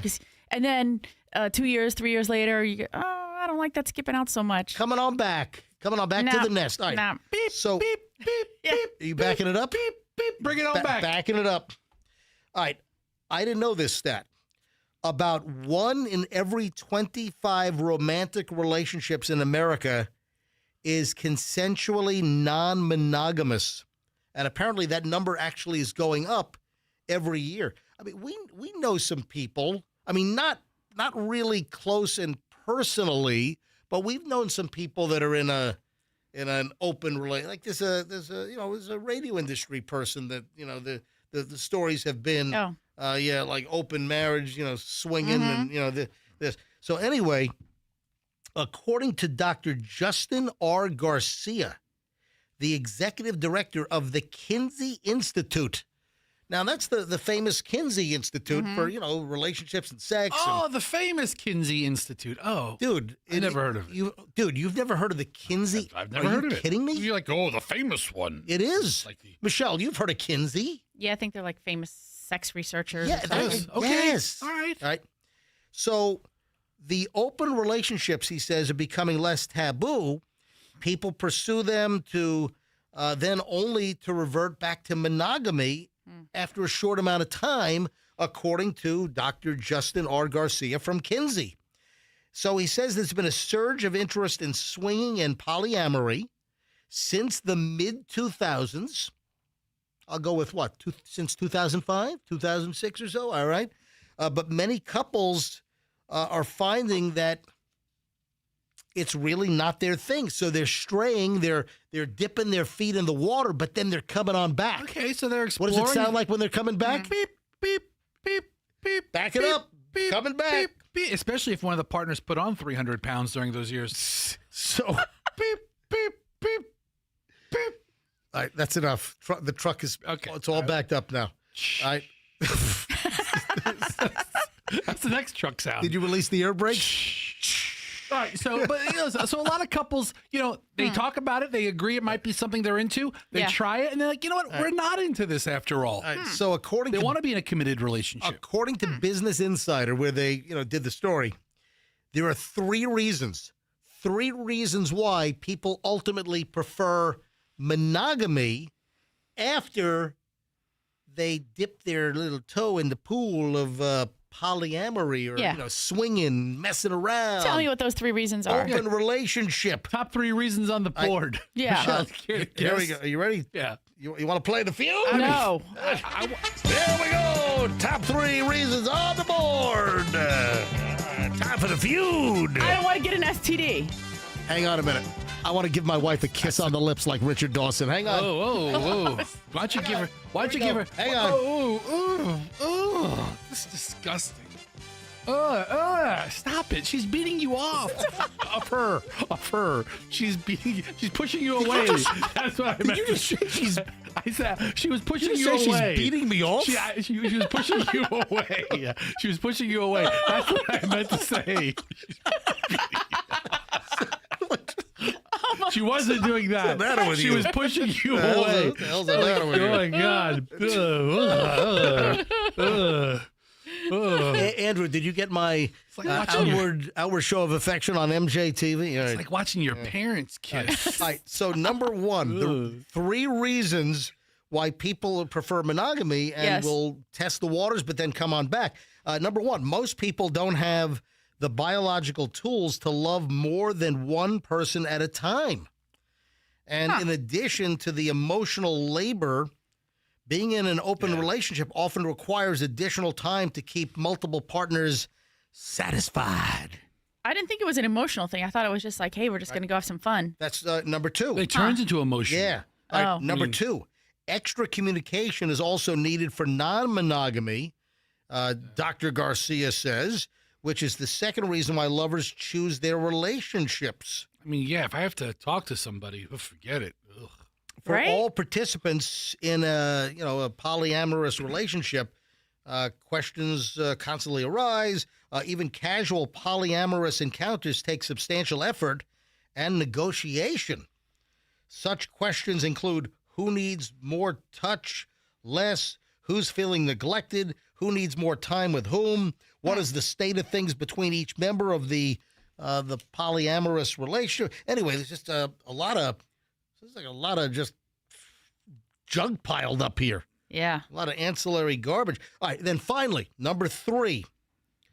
Many couples open their relationships believing that sexual exploration could help fix issues that they have, but according to Dr. Garcia, they quickly revert to monogamy after realizing that polyamory only amplifies the problems.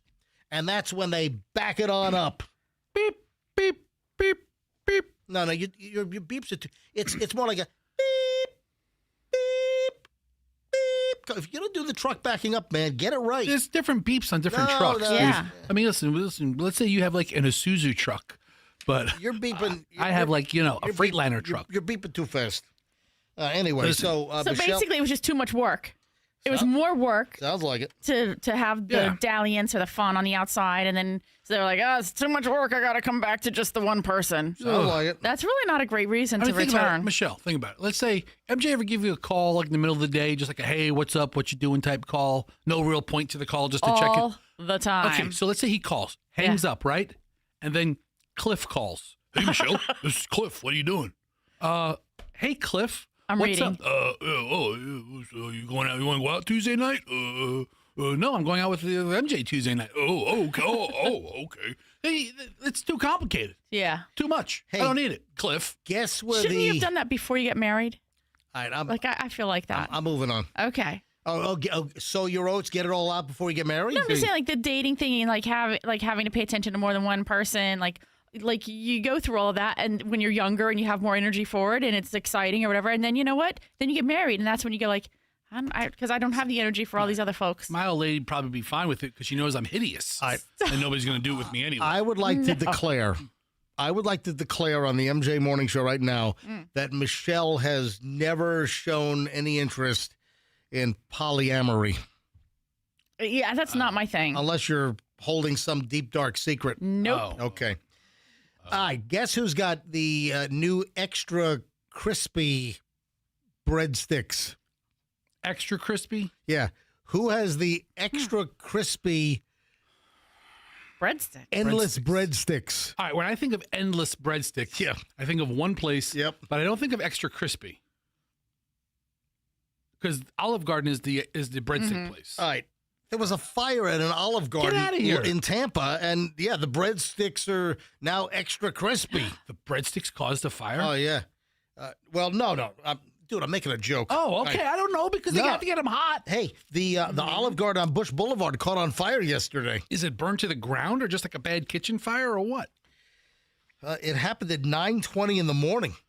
A lot of Italian meals getting whipped up at 9:20 in the morning. Well, listen, they could have been prepping, or sounds like another grease trap fire or something. All right, everybody, we got to start prepping for the endless soup. Yeah, breadsticks. Olive Garden on Bush Boulevard in Tampa caught on fire. This is yesterday morning, about 9:20 a.m. Tampa Fire and Rescue, they got the call. I got to say, I think I have it right here. I think I've got the call. Yep, I do. Here's the call that came in. Station 51, KMG 365. All right, so they race to the scene.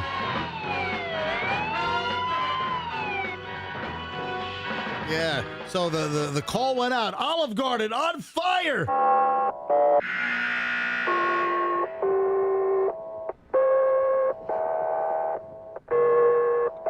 Multi-stations. It's a five-alarm fire. Olive Garden, Bush Boulevard. Endless breadsticks. All right. It's almost over. They actually put the fire out with the unlimited bowls of soup. Exactly. Just threw it right on top. By the way, did you know one of the employees suddenly yelled, "Oh, Lord Jesus, it's a fire." Yeah, she was the first one to alert everybody. Exactly. And then she called 911. "Oh, Lord Jesus, it's a fire." All right, so Olive Garden, Bush Boulevard. Oh, they shut down the eastbound lanes on Bush Boulevard between 26th Street and 30th because of the Olive Garden fire. All right, so if you're Olive Garden, do you have like a thank you dinner for all the first responders? Yeah, like you invite like the whole firehouse or the station. Endless everything. Yeah, whatever you want, guys. Come on. Load it up. Do it up. I mean, that's the least they could do. Yeah, I don't know if they have a cause of the fire, but fire at Olive Garden. That really authentic Italian food was probably the reason. Yeah. No other details have been made available as of the time that I saw this story late last night. Other than one of I think she's now Employee of the Month because she said, "Oh, Lord Jesus, it's a fire." I don't even know if did they open yesterday or? I don't know. Remember, Meat Market caught on fire. They were open like a couple of days later. Yep. Yeah. It looked like they'd be shut for like a month. They got it done. They put a couple of days of hard work in and got it opened. All right, I got a couple of warnings here. If your kid is planning on going to spring break in Mexico, you might want to reconsider. Hey, can you get a refund on airline tickets? I mean, are the airlines offering like no penalty refunds? Well, the deal is there's no flight anymore. So if the flight is canceled, then they do. Yeah. So my wife follows. No, there are flights to Mexico. It just depends where you're going. Yeah, not to the not to Puerto Vallarta. Puerto Vallarta. But listen, you've got Mazatlan, you've got Cabo San Lucas, you've got Punta Cana, right? You know what? That's just a loss. I mean, you've got Cozumel, Cancun. Dad has to fork out $2,000 for a spring break trip. Honey, that's just a loss. You're not going. Yeah, we had Brian Stern on from Gray Bull yesterday. Yeah. And Gray Bull Rescue, they're in full operational mode because did I see there might be 30,000 Americans that are in Mexico right now that are trapped and can't get out? Wow. You know, Cancun is the top searched place for spring break. Oh, it's huge. In our country. Now, Jalisco, the Mexican state of Jalisco, where the drug lord was killed, El Mencho? Yes. A real mensch, that guy. Yeah. I'm just trying to, I love the names. You had El Chapo. The dude they killed is what? El Mencho. El Mencho. El Ducho. So these, I don't think anywhere is terribly safe right now in Mexico. El Stinko. You'd be El Stinko. I'd be El Gordo. El Gordo Stinko. El Lardo. Sí. Now I got to look up how to say short in Spanish. Hold on. El Pequito. Short in Spanish. El Pequeño, Pequito. All right. So. El Corto. El Corto. El Corto is short. El Corto. How do you say annoying in Spanish? El Corto y Annoyingo. All right. So the State Department is issuing a travel alert. So what's going on? Mexico's most wanted cartel boss was killed. El Mencho was his name, and he was the head of the Jalisco New Generation Cartel, and he was taken out on Sunday along with 8 other members of his cartel. U.S. Intel assisted Mexican military in the operation, but this has caused widespread unrest. You got tourists that are stranded. The U.S. State Department urged American nationals to shelter in place as other parts of the country return to normal, but it has spread to other parts of the country. So there's a couple of different kinds of Americans there. Yeah. There's American citizens who live in Mexico. Well, you've got... Yeah, who are in the society, living in the towns and villages. And then there's the tourists. Yeah. Who have no tie to the country other than having a great weekend and living it up and getting drunk and getting crazy. And having diarrhea. At a Mexican resort, stay away from the ice.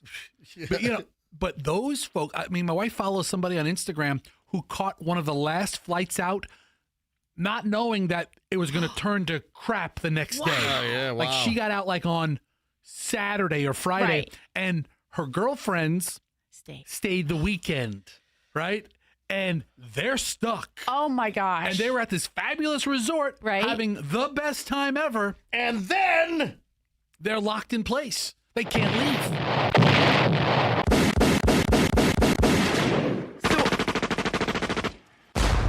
And then a pirate cannon. But when I went to Cancun a couple of years ago, we stayed at a resort. The resort was like 3 miles off the road, and there was a militant-style guard gate to get through, to get to the road, to get to the resort. All right. And then it was a fantastic resort. So here's the deal. This all started like over in Puerto Vallarta. This is the western side of Mexico in the state of Jalisco, but it is spread all over the country.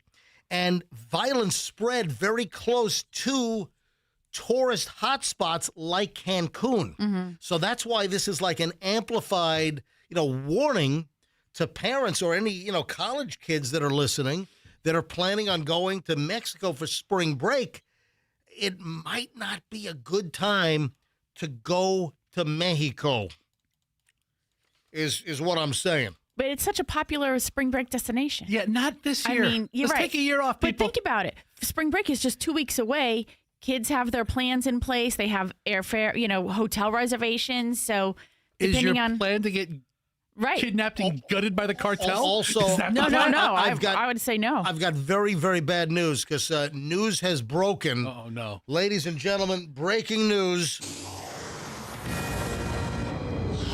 Breaking news, we need to report a kidnapping. Apparently, we've just heard that avocados from Mexico are now being kidnapped by cartels. All right, you're making a joke. What? But wasn't there a story that, like, the cartel was all up and through avocado production and shipment? A couple of years ago. Yeah. Really? Yep. Yeah. No, that's true story. No, you're right. Good memory. Yeah. Avocados from Mexico. Yep.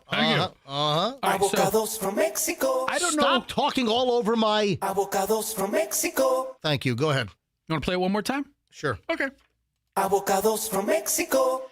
I don't know if my translation is completely accurate, but according to a Fester research investigation, Yeah. MJ would have the world's worst drug cartel name ever.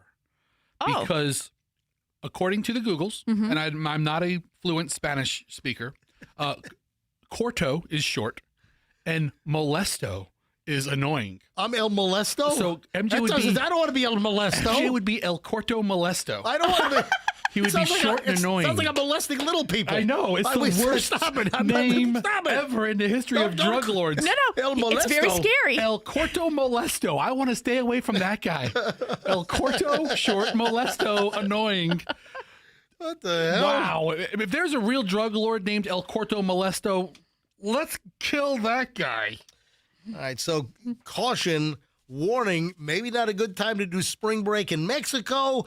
And then I wonder if there are, you know what? Is anybody listening right now who has friends or relatives that are stuck in Mexico? Oh, dude, I'm sure. All right, seriously, let's go. Fire up the phones.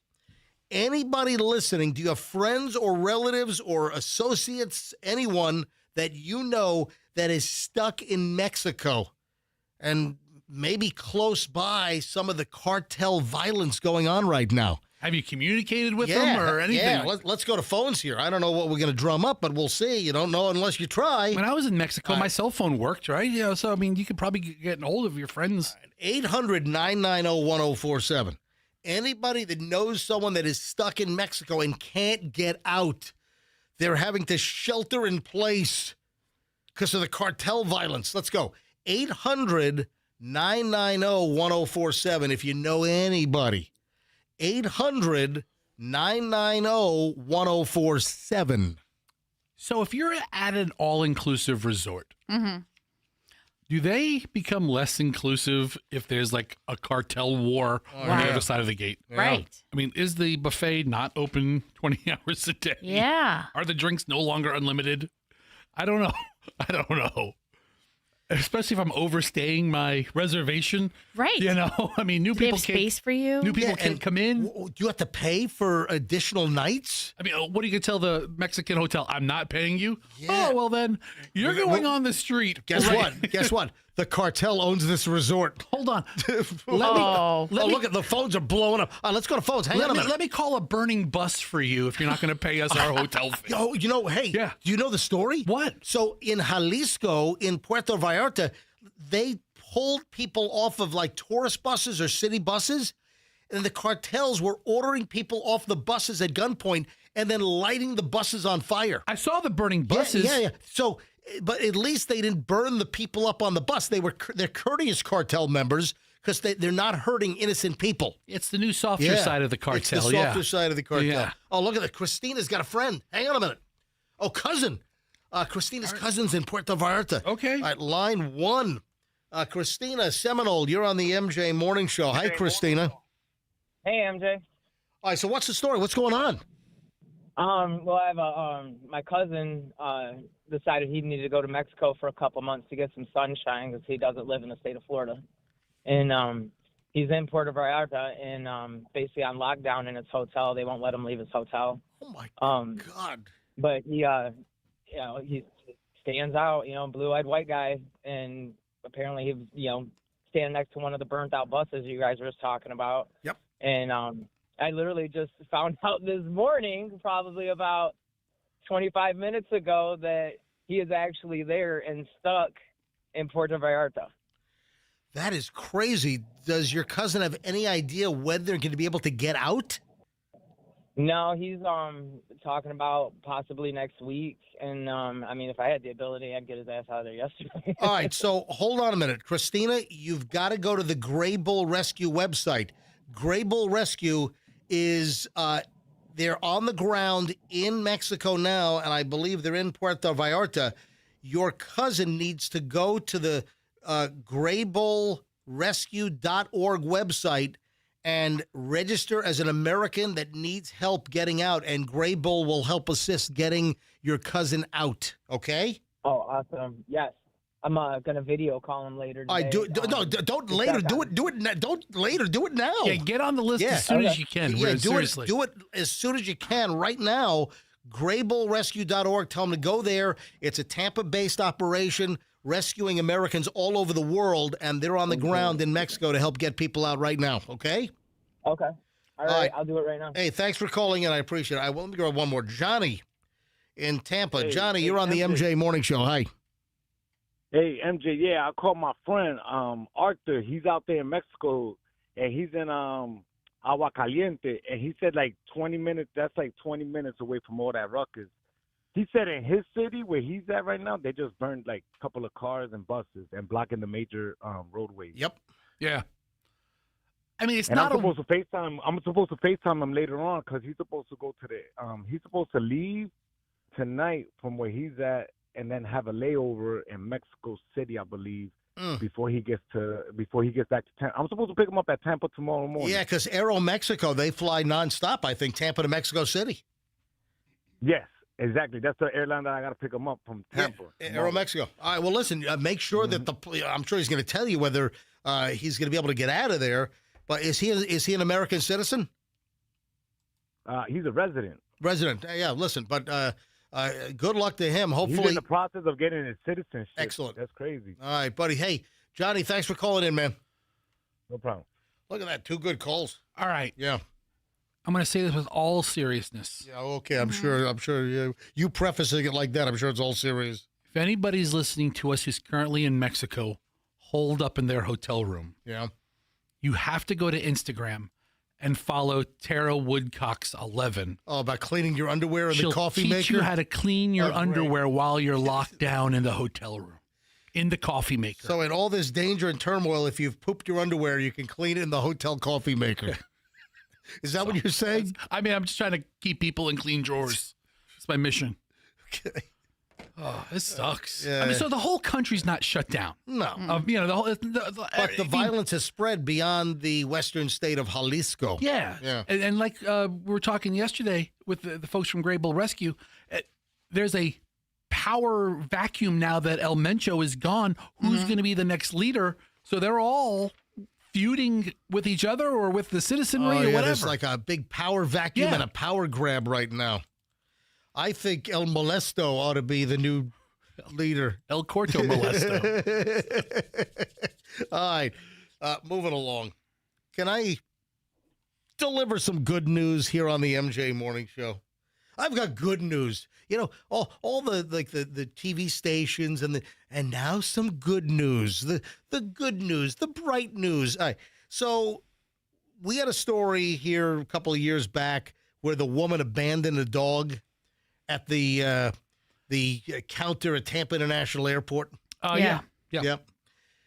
Well, we had another story where a person abandoned a golden doodle at the JetBlue counter at Harry Reid McCarran International Airport out in Vegas. Yeah, I was out in Las Vegas. Yeah, we have this story. This is an adorable 2-year-old pup.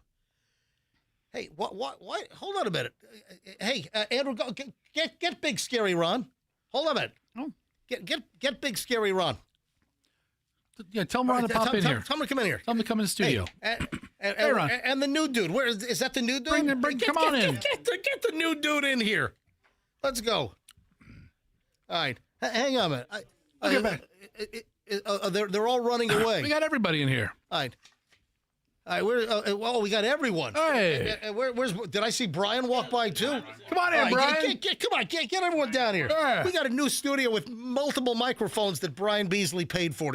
You bought the stuff, Brian. Come on in. You bought this stuff. Come on, use some of our new microphones over here. All right, so I've got a question. We got a question. We've got to meet this new corporate C-suite guy, right? All right, so here's the deal. The meeting was set for 10 a.m., which is very convenient for the morning shows when we get off the air. Then wait a minute. Then the meeting was changed to 11:30, and you guys are here. Why do we have to wait till 11:30 for why can't we do the meeting to meet the new dude at 10 o'clock? That's a great question. Yes, also I ask good questions. He's full of great questions. Yes. All right. So Ron, can we? Why was the meeting moved to 11:30? Well, it's going to take us a while because we wanted to introduce you to the AI MJ. Okay. Yeah. So that was it just took a little time to coordinate that. All right. So 11:30? That's all right. I gotta hang around and twiddle my thumbs for an hour and a half. You're going to prep for tomorrow's show. I mean, Good answer. Utilize your time wisely while you're here working on the company dime. All right. We'll try to start it earlier. It's Jeff, right? It's Kevin. Kevin. Yeah. I don't know. I made that up. He made it up. Did you hear what he said this morning? No, he better say something good. You made that up? I made it up. I completely believed you. I totally made it up.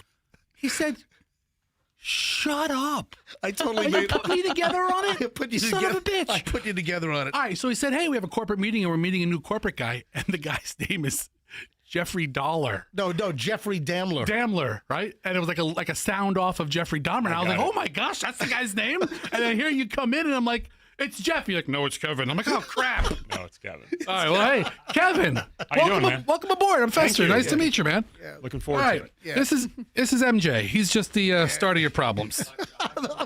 Hey, Brian, grab the microphone. Brian. I said I like your new studios. Yeah, it only took 5 years, but Well, it's worth it, right? it was. But yeah, it's a good looking. We're almost done. We got getting a couch back there, and we need a couch. Yeah, that's the big hang up now. Yeah. So we need just a couch. Just a couch. Well, we need some on-air lights, like those weren't installed yet. We got it. But listen, I love the room. It's a great new studio. So hey, thank you for approving my upgraded board.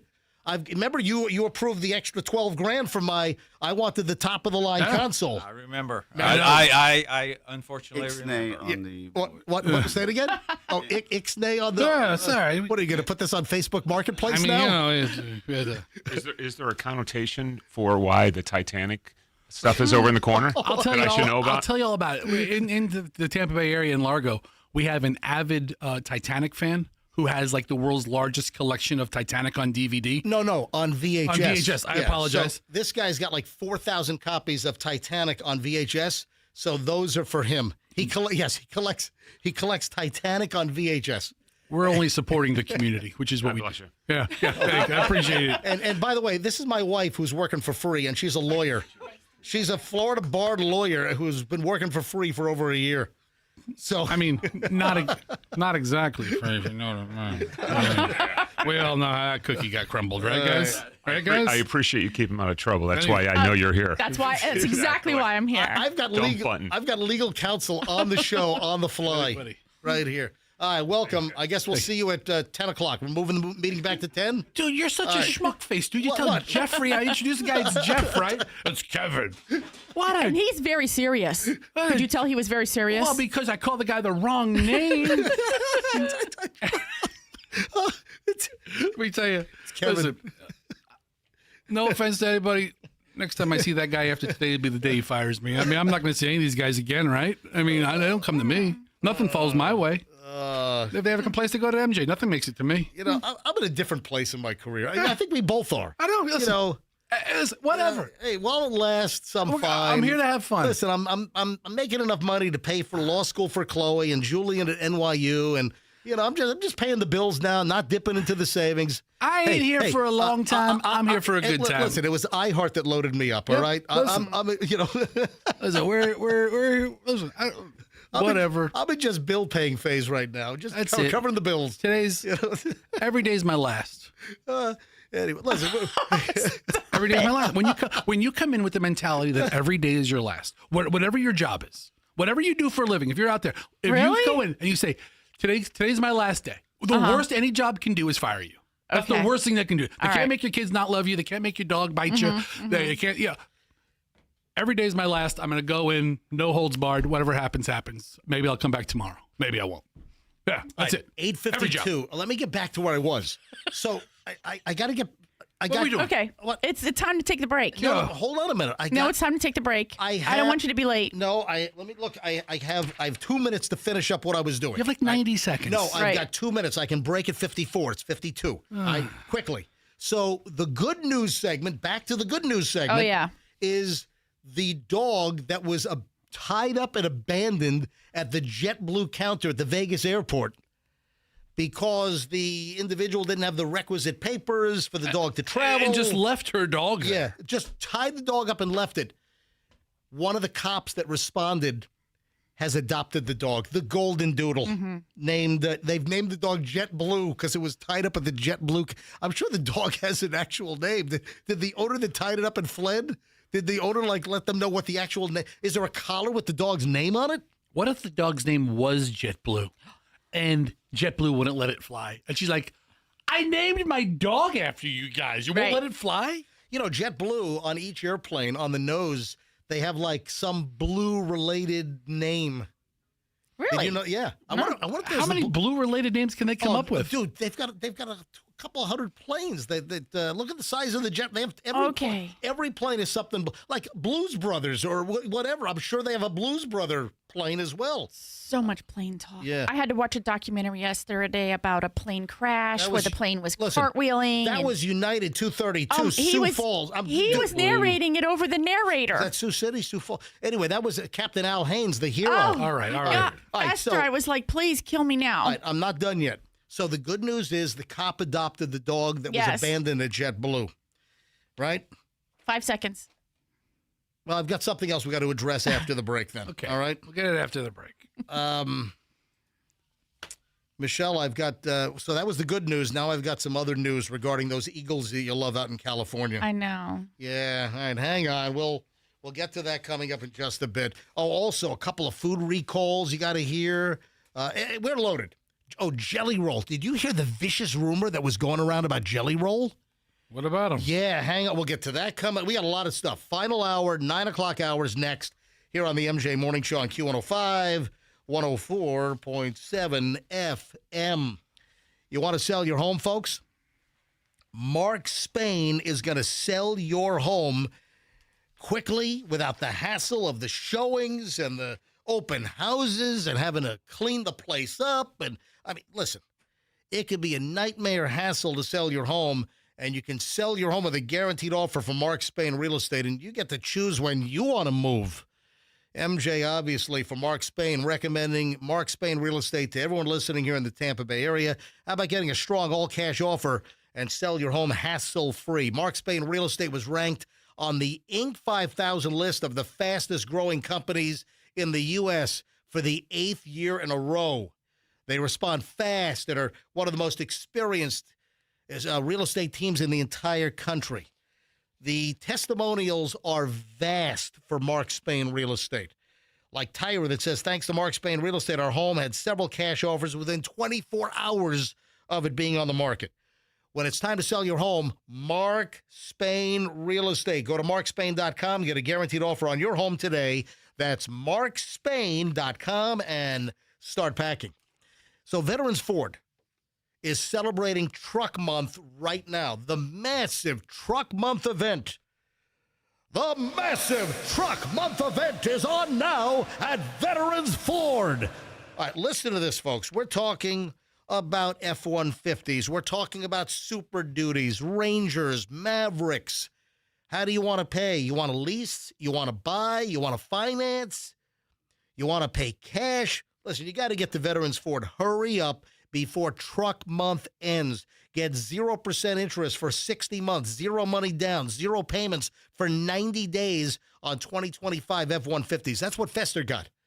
Fester is thrilled, ecstatic. So trucks under $30,000, all size truck. They've got everything. They've got the 800 horsepower truck. I mean, they have it all.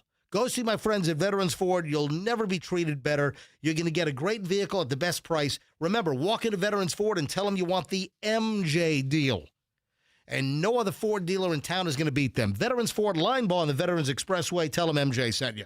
Now, air conditioning, heating, HVAC, as it's known in the biz. So if your air conditioning or heat goes out, and heat's an important topic right now because of the cold snap in parts of the Tampa Bay area in the 30s early this morning and overnight. Let's say your heat went out. It's not working. You call Air Rescue. If your air conditioning is not working on one of those hot days, I think we're supposed to be in the 80s again, like next week again or something, or in a couple of days. So your AC doesn't work. You call Air Rescue. So you're saying, well, what happened to Plan B air conditioning that I heard for the last 5 years?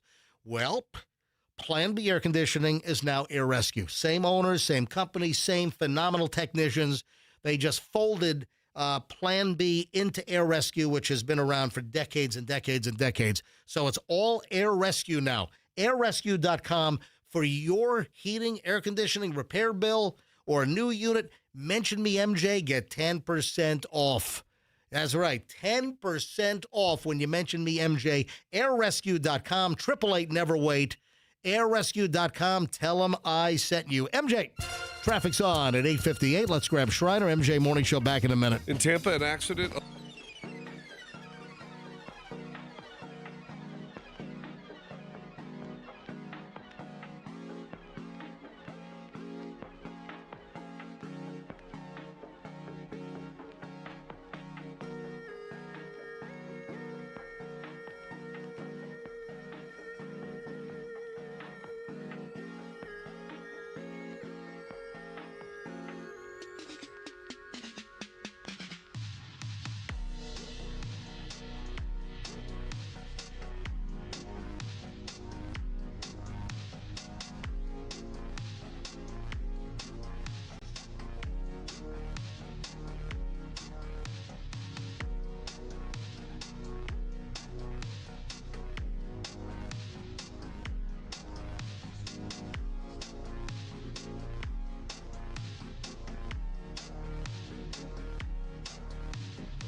On the MJ Morning Show, this has just broken.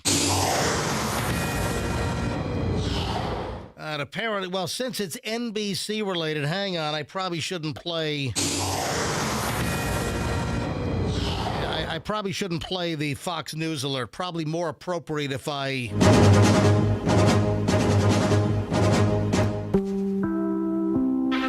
This is an MJ Morning Show special report. Yeah, so Savannah Guthrie apparently has just issued a new video. And what have I been saying? How many times have I said on the show, why hasn't Savannah Guthrie offered like $1 million reward? Guess what?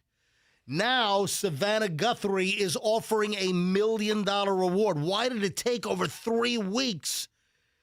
Let me be clear. So crazy. Yeah, man. Let me be clear. My heart pours out for Savannah Guthrie and her family. I mean, this is just a nightmare of proportions that we can't even grasp of what they're going through. Their 84-year-old mother, ripped out of her house in the middle of the night. This is fresh. This is brand new. Savannah Guthrie has just posted a brand new video, apparently offering a $1 million reward. Festa, roll the video live. Here we go. Go. Here we go. Go. Hi there. I'm coming on to say it is day 24 since our mom was taken in the dark of night from her bed. And every hour and minute and second and every long night has been agony since then of worrying about her and fearing for her and aching for her. And most of all, just missing her, We know that millions of you have been praying. So many people have been praying of every faith and no faith at all, praying for her return. And we feel those prayers. Please keep praying without ceasing. We still believe. We still believe in a miracle. We still believe that she can come home. Hope against hope. Posted 7 minutes ago. Says we are blowing on the embers of hope. We also know that she may be lost. She may already be gone. Ugh. She may have already gone home to the Lord that she loves and is dancing in heaven with her mom and her dad and with her beloved brother Pierce and with our daddy. And if this is what is to be, then we will accept it. But we need to know where she is. We need her to come home. For that reason, we are offering a family reward of up to $1 million for any information that leads us to her recovery. All of the information about this reward and the details is in the caption below. You can call the 1-800-TIP line. You can be anonymous if you want. Someone out there knows something that can bring her home. Somebody knows. We are begging you to please come forward now. We also know that we are not alone in our loss. We know there are millions of families that have suffered with this kind of uncertainty.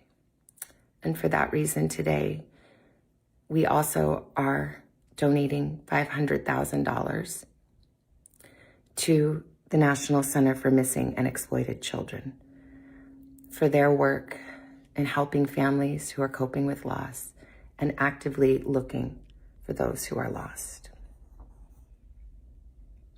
We are hoping that the attention that has been given to our mom and our family will extend to all the families like ours who are in need and need prayers. Wow. And need support.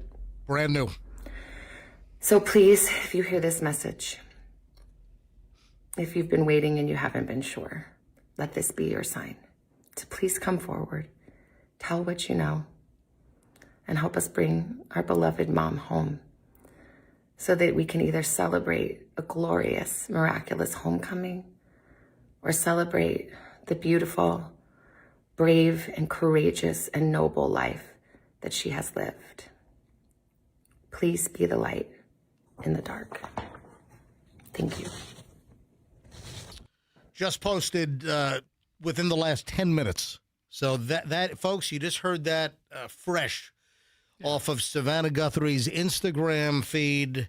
Brand new video offering up to $1 million. I didn't hear her say that it has to be a return of her mother alive. No, in fact, I think she said information. Well, she said, I think both ways. Information that leads to the return of her mother, right, or the arrest of the people that did. Wow. So they want to have some finality, and the reward is pursuant to the FBI criteria, by the way. So Fester, I think you and I were talking about it. You had said last week or the week before that, the FBI is such not a great track record on paying it out, and how would she be able to offer one? So I feel like her husband was there over the weekend, and he probably negotiated this because, he's very, he's been involved with several administrations over the years. Like a political fixer. Right. So I think he knew how to make this happen, and to be able to get the FBI involved and on board with okay, if the criteria fits what they require, then they can go ahead and offer this reward. Because they did get a lot of backlash. If you look on social media, unfortunately, they were getting a lot of backlash about not offering a reward when they're worth so much, money. And also, how much attention can we pay to her when we have so many other, children and individuals going missing? So I think she was trying to address all of those issues that look, they're probably sitting around doing the same thing that a lot of other, the sleuths on across the country are doing, right? Just refreshing X or Instagram or whatever. And the sheriff also issued a new thing last night, on X. This is his preferred method of communication, by the way. Right. Because there was a lot of talk about, there's 2 images of the person who approached Nancy Guthrie's doorway. Yeah, so that's in my pile today. So there's an undated video, or they believe that there's no date or time stamp associated with the images, so they will never know, or at least at this moment in time, they don't know if they were taken on different days, or at what point in time they were taken. There's a theory: the person that approached the door with the ski mask on and the backpack and try to put the scrub the flowers up and hide the camera lens on the doorbell camera. So they now say that they believe that an additional photo is the same individual that was there prior, like days or a week prior. The internet's already said that the minute the photos came out. Yeah. Like the don't F with cats people. Yeah. They were like that. He was there. He came up a little bit beforehand to scout just kind of do a little scope. And that's why he wasn't really unnerved by the camera being there, because he kind of knew it was there. Now they're saying that was he banging on the door and dismantling the camera at the same time and putting the flowers up there just to get her to come to the door, thinking something different, like what, flower delivery at 3 in the morning? No, just to just to make her nervous or curious, down. right? Okay. Maybe he was saying he was somebody else. We don't know, right? All right. So many times on this show since the kidnapping occurred, I've asked the question: why hasn't Savannah Guthrie, who clearly has a lot of money, making $8 to $15 million a year, at the Today Show on NBC, why hasn't she put up a reward? And finally today, over 3 weeks into this crazy affair, Savannah Guthrie finally offering a reward. Listen, I don't want to Monday morning quarterback this deal, but the reward should have been put up within days. A lot of this, though, they're going through what authorities and the FBI are telling them. The first 10 days, the FBI and the authorities were in control. Then the middle of last week, we got the report that the family's done with the cops. Now they're going out on their own, offering up a different reward. All right, so Savannah Guthrie, this was posted again in the last 12, 14 minutes or so. Let me read the caption that she was referring to about the details being in the caption. From Savannah Guthrie on Instagram: somebody knows how to find our mom and bring her home. Call 1-800-CALL-FBI. You can remain anonymous or find a way to reach out to me. Note: family reward of up to $1 million will be paid only for recovery of Nancy Guthrie, consistent with FBI criteria for payment of its reward in this case. And then there is a hyperlink to the FBI.gov /wanted/kidnapping/Nancy Guthrie. And then the last line is to support other families of the missing then she's got a link to the @NCMEC, which is the National Center for Missing and Exploited Children. Yes. All right, so a lot of people were raising concern that, oh, look at all the media attention. It's Nancy Guthrie. It's Savannah's 84-year-old mother. It's only happening because, she's a rich television personality, big Today Show star.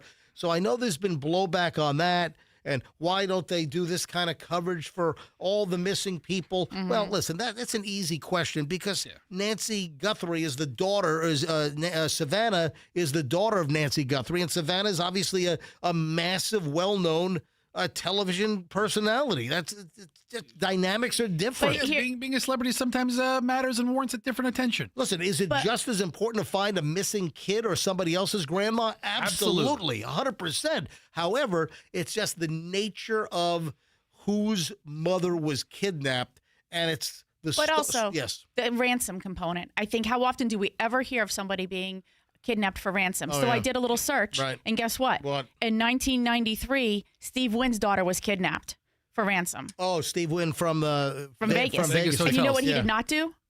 He did not call the cops. He negotiated and he paid it. He said, "Screw you." And he went and got. They wanted like $2.5 million or $2 million, and he negotiated because all he had in the safe was $1.45 million. I can get this to you right now. And He said, "I'll give it to you right now." Went and got his daughter. Pulled her out of the trunk of a car and let the authorities handle it after that. It was $1.4 million plus a couple of buffet coupons. No. Not at his place. At the resort down the road. Okay, maybe it's Circus. Yeah, but once you get the cops involved, and that's great. I forgot about that story. I did too. I just happened to be good. I was like, part of the element of intrigue about this, I think, is the ransom component. I think the repeated ransom component. Pay it on Thursday. Pay it on here. Pay it through crypto. And I was like, how many times have we had this kind of TMZ as your mouthpiece? I just happened to Google like kidnap for ransom, and this story came up, and I was like, wow, he did not get the cops involved. And the reason he was, I hate to say like negotiate, but the reason that they accepted less was because he said, that's the cash I have in the safe. It's all yours right now. And he just went and got it and had it delivered. And they said they took her out of the trunk of a car. Yeah, and he didn't turn and pursue them himself. He turned it over after that. And what year was it that Steve Wynn put his hand through a Picasso? That I don't know. Did he seriously, I think he put his hand through like a very valuable painting. He owns it. He can do what he wants. His daughter was found. He was selling it. Oh. And he was like showing the painting to somebody. He like reached his hand out and put it right through the canvas. So, by the way, his daughter was found 2 hours later. Wow. But hey, we got you. And we're going to make this whole right. Okay, let's negotiate right now. This is how much I got on me right now. Right.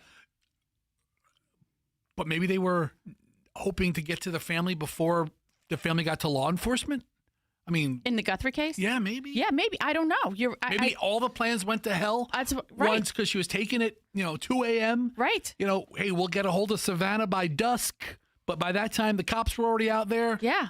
The note that she wasn't at the church service or the video call or whatever she missed to alert people that she wasn't okay. Did their schedule get messed up because of the schedule with them contacting the police officers and then the search going? And this is the first time anybody's really publicly acknowledging that maybe mom isn't here anymore. Years after the elbow incident, Steve Wynn sells Picasso's Le Rêve. You're still hell-bent on the stupid Picasso for Steve Wynn story? $155 million. Okay. All right. He put his elbow through the painting. Great.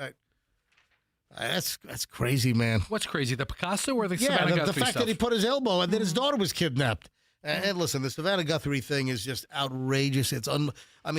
I can't believe we're still here 3 weeks later. Yeah. And we have no information. I mean, it's mind-boggling. There might never be a finality to this. So I guess what? I had that exact conversation with Michelle. We've had this conversation several times. What if there is never any closure for Savannah Guthrie and her family as to what happened to mom? Did you see anything about Savannah returning to the Today Show? We've talked about this on the show multiple times that there are reports that Savannah Guthrie may never go back to the Today Show. So, okay, I saw something online, maybe last night or maybe early this morning, right? That they've taken her mom, but they won't take her career. Yeah. So Like she goes back. Well, that's the thing. She always said, and when I watched that when she went home series, and she said she visited her mother, and she said that when she went off, she didn't want to leave her mom, leave her mom alone. And her mother said, I can't be the thing that keeps you from doing, what you aspire to do. And gave her the emotional support and said, leave the nest, go, do your career, have a family and everything. And so, if you think about it, it's like giving me chills. Like, would the mother want her to not continue to do her job? Yeah. I mean, it's what she loves. It's her passion. People love her. So, I have seen many more stories that Savannah Guthrie's return to the Today Show is up in the air. It's up in the air. May never happen, but then Fester just stumbled upon some story from some source I've never heard of. It's going to be it's going to be hard, the source admits, but she will be back in her mother's honor. All right, so let's listen. I'd like her to go back. I don't think anybody knows. Everything is speculation. It's not like you have a more reliable source than I that says she won't be back. Like Hollywood Reporter said the other day, what will the Today Show do if Savannah Guthrie doesn't return? Okay, that's it's speculation. all speculation. Yeah, everything's speculation. Exactly. I mean, it's not like I have a source that says this. You have a source that's making it up. I mean, it might take a while. I think she'll need some space to 6 process months, what's happening or what has happened. And, end of summer. Right. Let me go back to where I was going to go until we opened up Okay. this segment because of the breaking Savannah Guthrie news and the new video that she God posted. forbid you get derailed. Well, I was slightly derailed. Did you hear Steve Wynn put his elbow through a Picasso? No, I thought it was a Monet. No, it was a Picasso. All right, so let me go to the story. Now, he put his wiener in a Rembrandt. From March 26th of 2013, years after the elbow incident, Steve Wynn's Picasso sells for $155 million. Steve Wynn has Steve Wynn has finally parted with Le Rive, a painting of Pablo Picasso's mistress. Yeah, the story's crazy. He put his elbow. I guess Steve Wynn has. Is that crazier than the kidnapping? Well, you're so fascinated by the painting. I was always fascinated by that story. Okay. All right, so hang on. Let me go back to where I was supposed to go, and that's Michelle and the Eagles. Speaking of Vegas, do you want to go see the Eagles at the Sphere? Would love to. All right. So, Michelle, did you see the item about your beloved Eagles out in Big Bear in California? We're talking about, what are their names? Jackie and Shadow. Jackie and Shadow, the two American bald eagles, the mommy and the daddy, that last year Michelle was fixated. I mean, like in a trance, like, psychological, woo, watching the video nonstop. The live cam that's on YouTube of the Eagles, right? Of the Eagles and the eagle nest and watching the eggs hatch and all that stuff. I got it right here. Well, one of them is there. One of them's in the nest right now? Yep. Wow. Live camera, Big Bear right now, California. Well, now the report is that the habitat where the bald eagles are, this nest, is in jeopardy, that they might knock and clear cut the whole area for luxury housing. Did you not see this? I didn't see this. Yeah. California's most famous feathered couple may fly the coop if a planned luxury housing development is built near their nest. The Friends of Big Bear, which has been captivating viewers worldwide by filming the day-to-day activities of lovebirds Jackie and Shadow, issued a last-chance plea to stop the development less than a mile from their nest.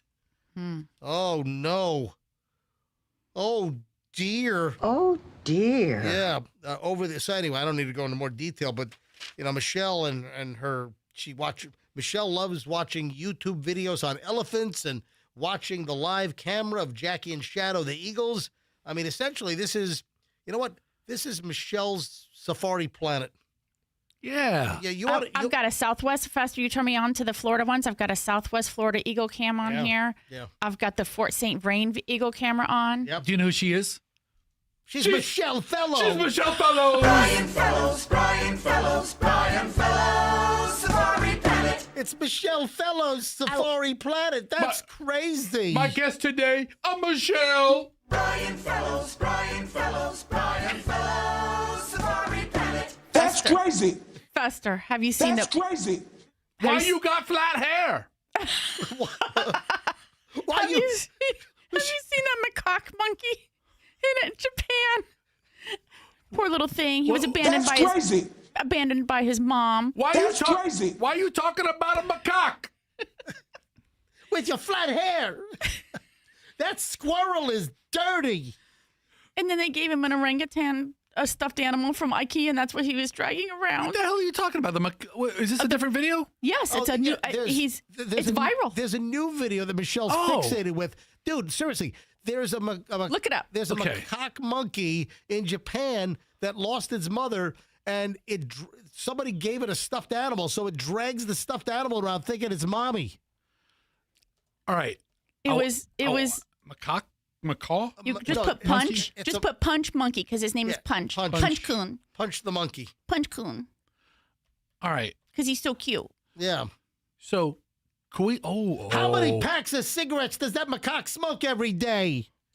I'm Brian Fellow. All right, can we talk about stuffed animals when we get back? Okay. That's crazy. All right, hang on. We got a break. We're on the late here. Sure.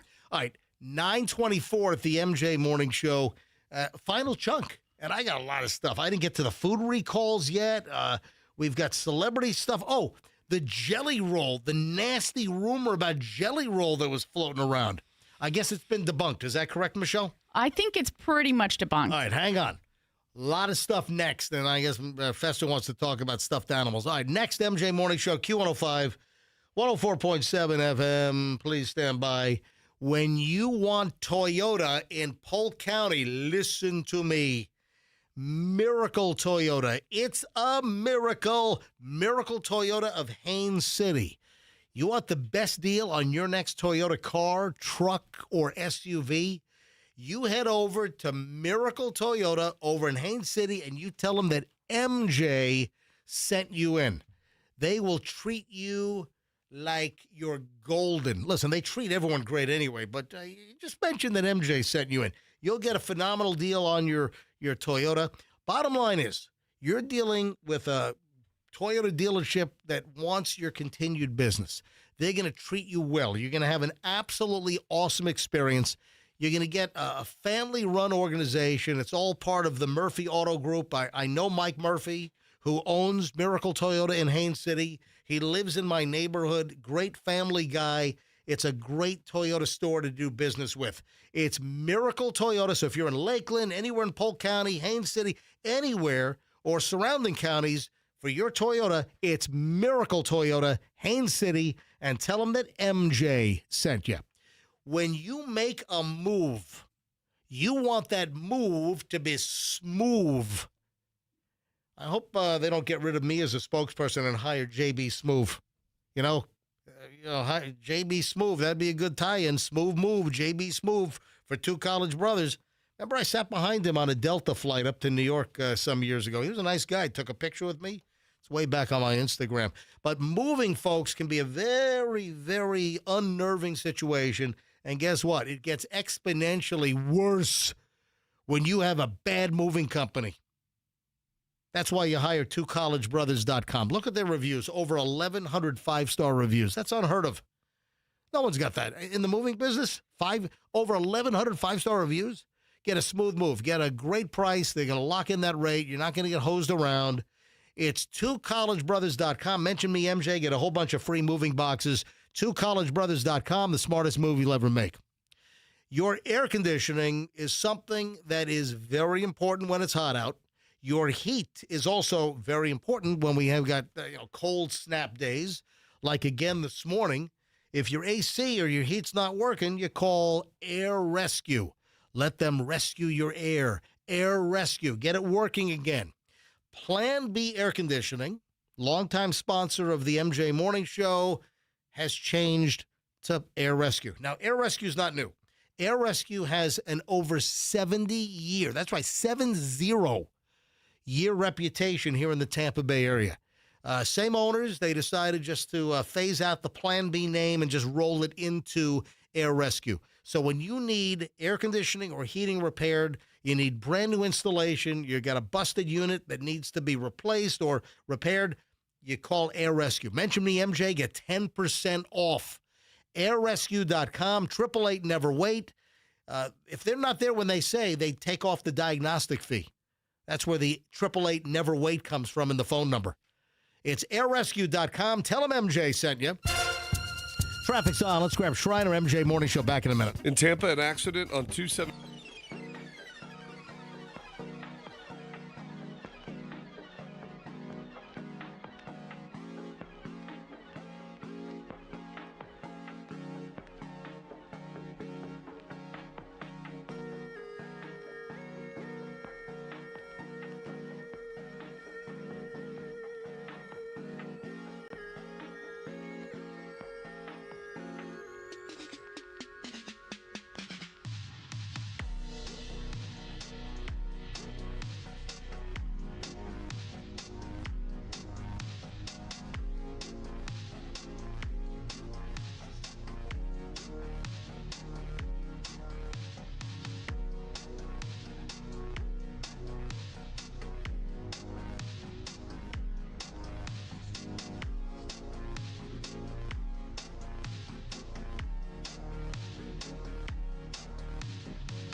Show MJ, Fester, Michelle, Andrew in the booth. And Fester wants to talk about stuffed animals for a second before we move on. Well, Michelle brought it up last segment about this monkey in Japan who has a stuffed animal that's like a pseudo mother figure for him. It is. What's the name of the monkey? Punch-kun. Punch-kun? Yeah. Which is crazy. Okay. You don't want to punch. You don't want to. You don't want to punch a macaque. because they are wild animals. Really? I mean, you don't want to punch them a cock. Tell me more, All right, Fester. all right, I mean, stop. I mean, stop. All right. So what? Maybe you could choke it. What about this? What about the stuffed All right, animals? so to go back a couple of days, Winter Olympics wrap up. Right. And I have to admit, I watched more of the Winter Olympics than I thought I would have going into it. We probably watched the least of the Winter Olympics ever. No, I watched Lindsey. We watched hockey. I watched Lindsey Vonn bust ass. I watched the hockey finals. I watched women's curling, which is my new favorite sport. My parents loved it too. I know, it was really you and they were into Yeah, it. the men's curling didn't do it for me, but the women's curling, hello, I'm gonna watch that forever. With curling irons? Yeah. After you win your medal in the Winter Olympics in Milano, whatever it was. And the Cortina. Yeah. Milano Cortina. They give you your medal, Yeah. and then they give you a Beanie Baby. What? Yes. Look at this. Oh, Look at yeah, this still image. you know what? I did hear about that. Yeah, but and it was okay for every event because in most cases, even if you lose the gold and you win the silver, you're still okay. But the Canadians were so angry. Would they throw their stuffed animals? No, but there's these professional hockey because players. the Canadians got silver because the USA took the gold. They just lost. The Canadians were supposed to win. They were the better team on paper. USA! And then they get the silver medal with the most sour looks on their face. And then another guy comes around and is like, he's giving all the players a plushie.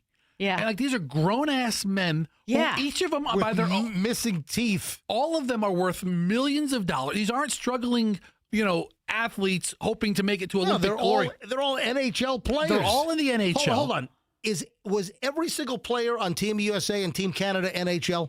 Yes. Yeah. Andrew says every single player was NHL. I mean, they are the best of the best. Maybe the best team ever assembled. And they lose to the U.S., their rival, especially in this, with hockey, and they give them a plushie.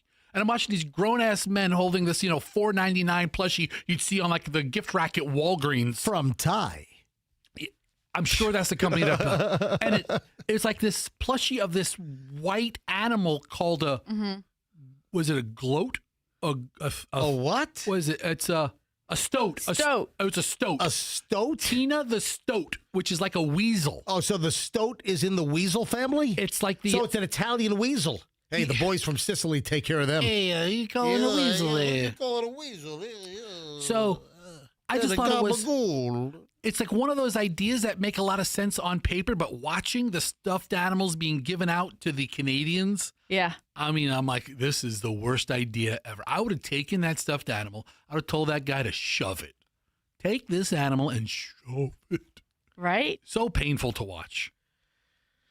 That's it. That was my. All right, well, you just hijacked the show for all right. Or contributing to the show. No, it was a fine. It was say hijack. It was a good observation. If I was like hijacking it, I'd be like, guys, everybody on the ground. Guys, I just thought of something. Don't do that.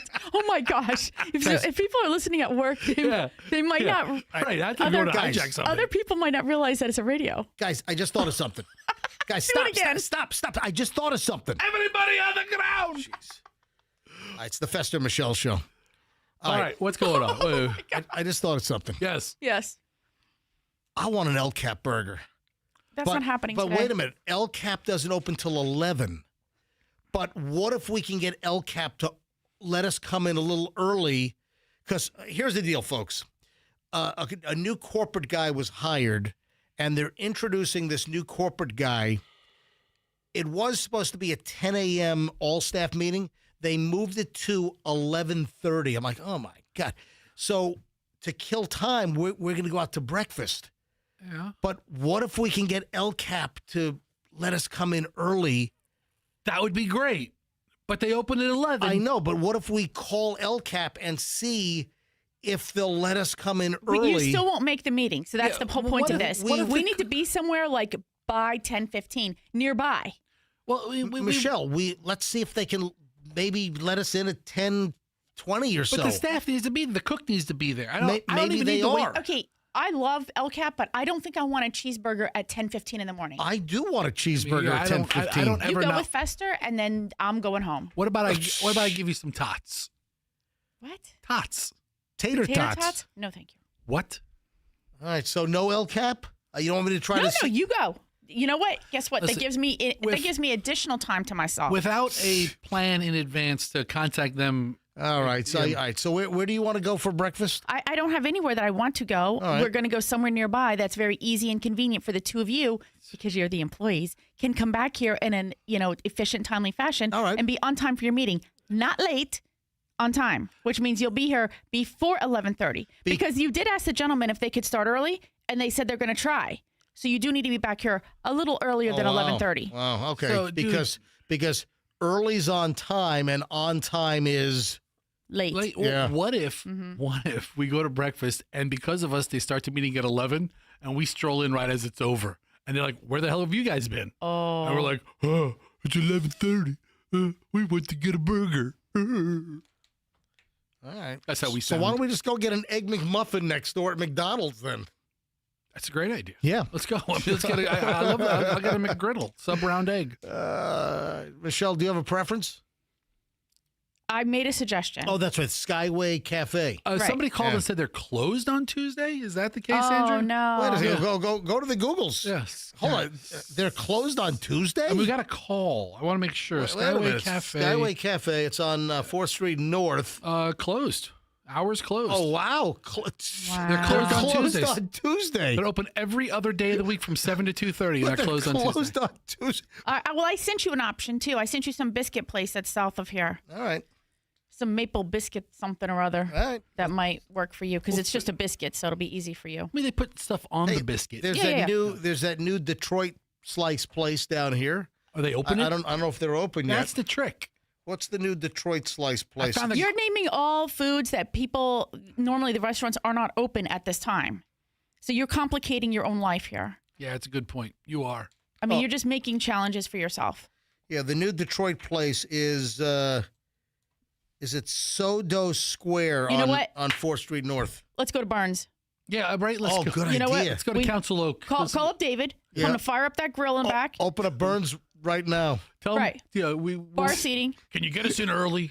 How early? 10:12. All right, really. Let me get everything in that we need to get in before the end of the show. I found a great place, but it's open air. It's like on the water, but it's too chilly for that. Yeah. Yeah, so we can't go now. We have to wait till the summer. There's a recall on vinegar that was being sold by Amazon because it could burn your face off. Ooh. Was it battery acid? Wow. I mean, what the hell? I mean, this is insane. Jolly's is recalling their 80% vinegar due to risk of serious injury or death from poisoning and chemical burns. It violates the FHSA labeling requirements. This is from the Consumer Product Safety Commission. The name of the product is Jolly's 80% vinegar, and it's in a 32-ounce two-pack. So two 32-ounce containers of 80% vinegar. All right, here's the deal. Do you know what percentage like regular vinegar is at the store that you buy? It's 5%. Yeah. It's like it's somewhere in that range. Hold on. I printed something out on this. Yeah. So the typical vinegar is like, hang on, what did I do with it's like 5 or 7%, and the rest is water. This is like some kind of crazy. Is it like a chemical? It's like it's like a concentrated vinegar deal. Mm-hmm. That you have to dilute down and like use it like in you dilute it apparently. If you have like an industrial salad dressing factory, I mean, what would you use it for? I don't know. I mean, it's sometimes vinegar is used for cleaning. You're right, but so that's household vinegar. Right. It's white vinegar. Store-bought vinegar typically contains 4 to 7% acetic acid and 93 to 96% water. The standard most common concentration found in grocery aisles for cooking and cleaning is 5% acidity. Yeah, I'm looking at the apple cider vinegar that I use. Yeah. And it's 5%. Right. Was that the one with the mother? Yeah, Bragg's. With the mother. Yeah. The mother's on the bottom. All right. So Jolly's was sold on Amazon, 80% vinegar. I guess it's some So here's what you do. You take their 80% vinegar and it dilutes to 5 gallons. But something's wrong with the labeling, and I guess it could murder you. I mean, if you use it straight, you'd be like, this is a really good salad dressing. It'll burn your... I think it's safer to drink Drano. I mean, given the option, I take Drano over this. The recalled vinegar product violates the precautionary labeling requirements under the Federal Hazardous Substances Act because the hazardous substance lacks required warning labels and first aid treatment instructions. This poses a deadly risk of poisoning if contents are swallowed and a serious injury from chemical burns to the skin and eyes if improperly handled. Man, this is like burn your face off with this stuff. No kidding, man. 80% vinegar. If you like dip your tongue in it, I think it would like burn your tongue, chew your tongue off like you stuck it in sulfuric acid. You'd literally lose your tongue. I think so. I don't know if that's true, but still, it doesn't sound good. Jolly's. It looks like it's like jankily packaged, 2 bottles in like some plastic bag that grandma gave you. Anyway, the other food recall, meatballs. Frozen meatballs are being recalled from Aldi. Oh, are those the meatballs you use for the dogs? No, I use Kirkland meatballs for the dogs. But it's the same kind, those little prepackaged, Frozen, pre-rolled. Yeah, they're Italian meatballs. Yeah. Yeah. Yay. Oh. So Bremer family-size Italian-style meatballs recalled because I guess metal fragments have been found inside the meatballs. Oh. Yeah. Now, I'm not using the Aldi meatballs. I'm using the big bag. Yeah. So I kind of spruce up. I kind of spiff up the dog's food. Sometimes they get like some chicken on their kibble, on their froms. Sometimes I mash up the Italian meatballs from Costco, which is the Kirkland brand. All right, hold on a second. Yeah. Do you buy these, Fester? No. Because you're an Aldi fan. I am an Aldi fan. I don't eat too much of these prepackaged frozen meatballs. You know what Aldi stands for? All these meatballs have metal fragments inside of them. Hey, Aldi! Oh. All these meatballs got a choking hazard. Yeah. There's only like 9. These meatballs are already eaten. They were produced on July 30th of 2025. What? Oh my God! These were eaten a year ago. Yeah, I mean, so the expiration date is October of this year. So, I mean, All right, a frozen meat has a 1.5-year shelf life, I guess. These were produced and were in stores like last, probably August. Yeah. September, October. Oh, these are eaten. You don't have these. That's why they know there are metal fragments in there. Yeah. They found it all. Yeah, I think they received one customer complaint one about metal fragments, and they're doing a voluntary recall on food they made 10 months ago. Yeah, and it's how many pounds? It's like a 2-pound bag or something. No, but how many total? Oh, it's like 9,000 pounds. Yeah. It's like a day's production. The recall's been issued for 9,462 pounds of ready-to-eat frozen meatballs sold at Aldi because of potential metal fragment contamination. Oh, I know where you're going with this. Yeah, the 9,000 pounds. That's such a small amount of product. Because? Because it just is. I mean, no. Yesterday we were talking about 3.5 million pounds of Trader Joe's fried rice being recalled. That's a recall. 3.5 million pounds of something. But this is like less than 10,000 pounds of frozen meatballs. I mean, you and your car about the equivalent weight. Probably. I've eaten this much meatballs in my whole life. Yeah. So I've probably eaten 10,000 pounds of meatballs. But man, we have an Aldi recall. Is Trader Joe's the king of recalls? I think they're the king of clickbait. I think it's proven that like when you see Trader Joe in the headlines, it gets more clicks than other. Is that true? You just made that up. No, because like That's why you see so many like. You just pull that out of your keister? No, that's why Aldi and Trader Joe's gets more clicks than like if you said top 10 products at Kroger or top 10 products at Trader Joe's, the Trader Joe's story would get more clicks. Yeah, because so they have quirkier items is what. Right. Okay, I can see that. All right. On to Jelly Roll. Speaking of, well, foods, but this is Jelly Roll, the performer. He's named after a food. So I typically would not talk about the Jelly Roll 2026 headliner tour that is going to be launching in West Palm Beach. Why not? On May 28th. Oh, he's not coming here. No? No. Hang on a minute. I thought that sounded like a good Jelly tour. Roll is doing the Jelly Roll, the Little Ass Shed Tour. So he's doing a little tour. It's the Little Ass Shed Tour. He opens up in West Palm Beach on the 28th. Then he's in Orange Beach. When's he? What is he doing May 29th? May 29th. Nothing. There's no date. I'm sorry. I typed in Jelly Roll tour, and because my computer knows I live in this area, it says Tampa May 29th at Raymond James Stadium. I have that as Is he in Nashville? Bloomingdale, Georgia. Is he in Nashville on March 10th? This whole event thing on Google's been Nashville, March 10th. Yeah. Jelly Roll tour dates. Wait, is he squeezing in the Jelly Roll Little Ass Shed Tour amongst bigger tours? Maybe. Seems like it. Here's just curious. On May 29th of 2026. So that's what he's doing. Oh, so he's got the Little Ass Shed Tour mixed among the Big Ass Stadium Tour. Yeah. I see what's going on. Anyway, so what okay, all and right. guess where he's going to be on June 10th? Virginia Beach. Yep, there you go. Is that a little ass or big ass? I don't know. That's little ass. Yeah, little ass. That's little ass, not big ass. So is it like the size of the venue? That's what it is. I'm trying to get the joke. So, because Raymond James is a stadium. So that's the big ass tour. Then in West Palm, they do a little amphitheater. It's a little ass shed tour. That's what they're doing. All right, so typically I would not be mentioning Jelly Roll and, the tour dates. Yeah, but who's doing a stadium tour in Tampa on May 29th? Gotcha. All right, but the reason why I'm bringing up Jelly Roll is there was a story that came out. Michelle, could you explain? I guess there was a video a while back about Morgan Wallen.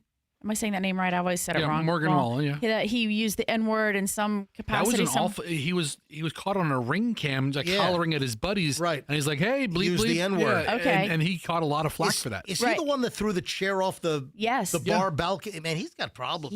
He's a misbehavior. He's a country rebel. He's misbehaving. So this Nicole Arbor, I guess she's kind of putting it out there on her what is this, like X, that Morgan Wallen was the one who sold the tape of Jelly Roll sold the tape of Morgan Wallen to TMZ in an effort to like promote his career and kind of squash Morgan Wallen down. But I guess this lady, Nicole Arbor and Jelly Roll have some beef going on, and some of the comments are saying that no, in fact, Jelly Roll and Morgan Wallen are really good friends. They have been. They support each other's career. So I'm not really sure. So somebody tried to torpedo Jelly Roll by saying that he's the one that turned over the N-word video of Morgan Wallen, but that's somebody posted that, but that's been debunked now, we think. What do you think, Fester? I think it's just rumor mill stuff, but nobody knows for sure. Any way you slice it, though, Morgan Wallen be misbehaving. Would you agree with that? I do. I would. Oh, yeah.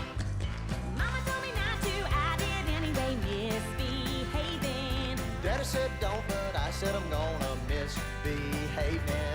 Eyes on the windowsill, swimming in the creek. Catching crawdads and playing with a stick. I wore lipstick and I got cone shaving.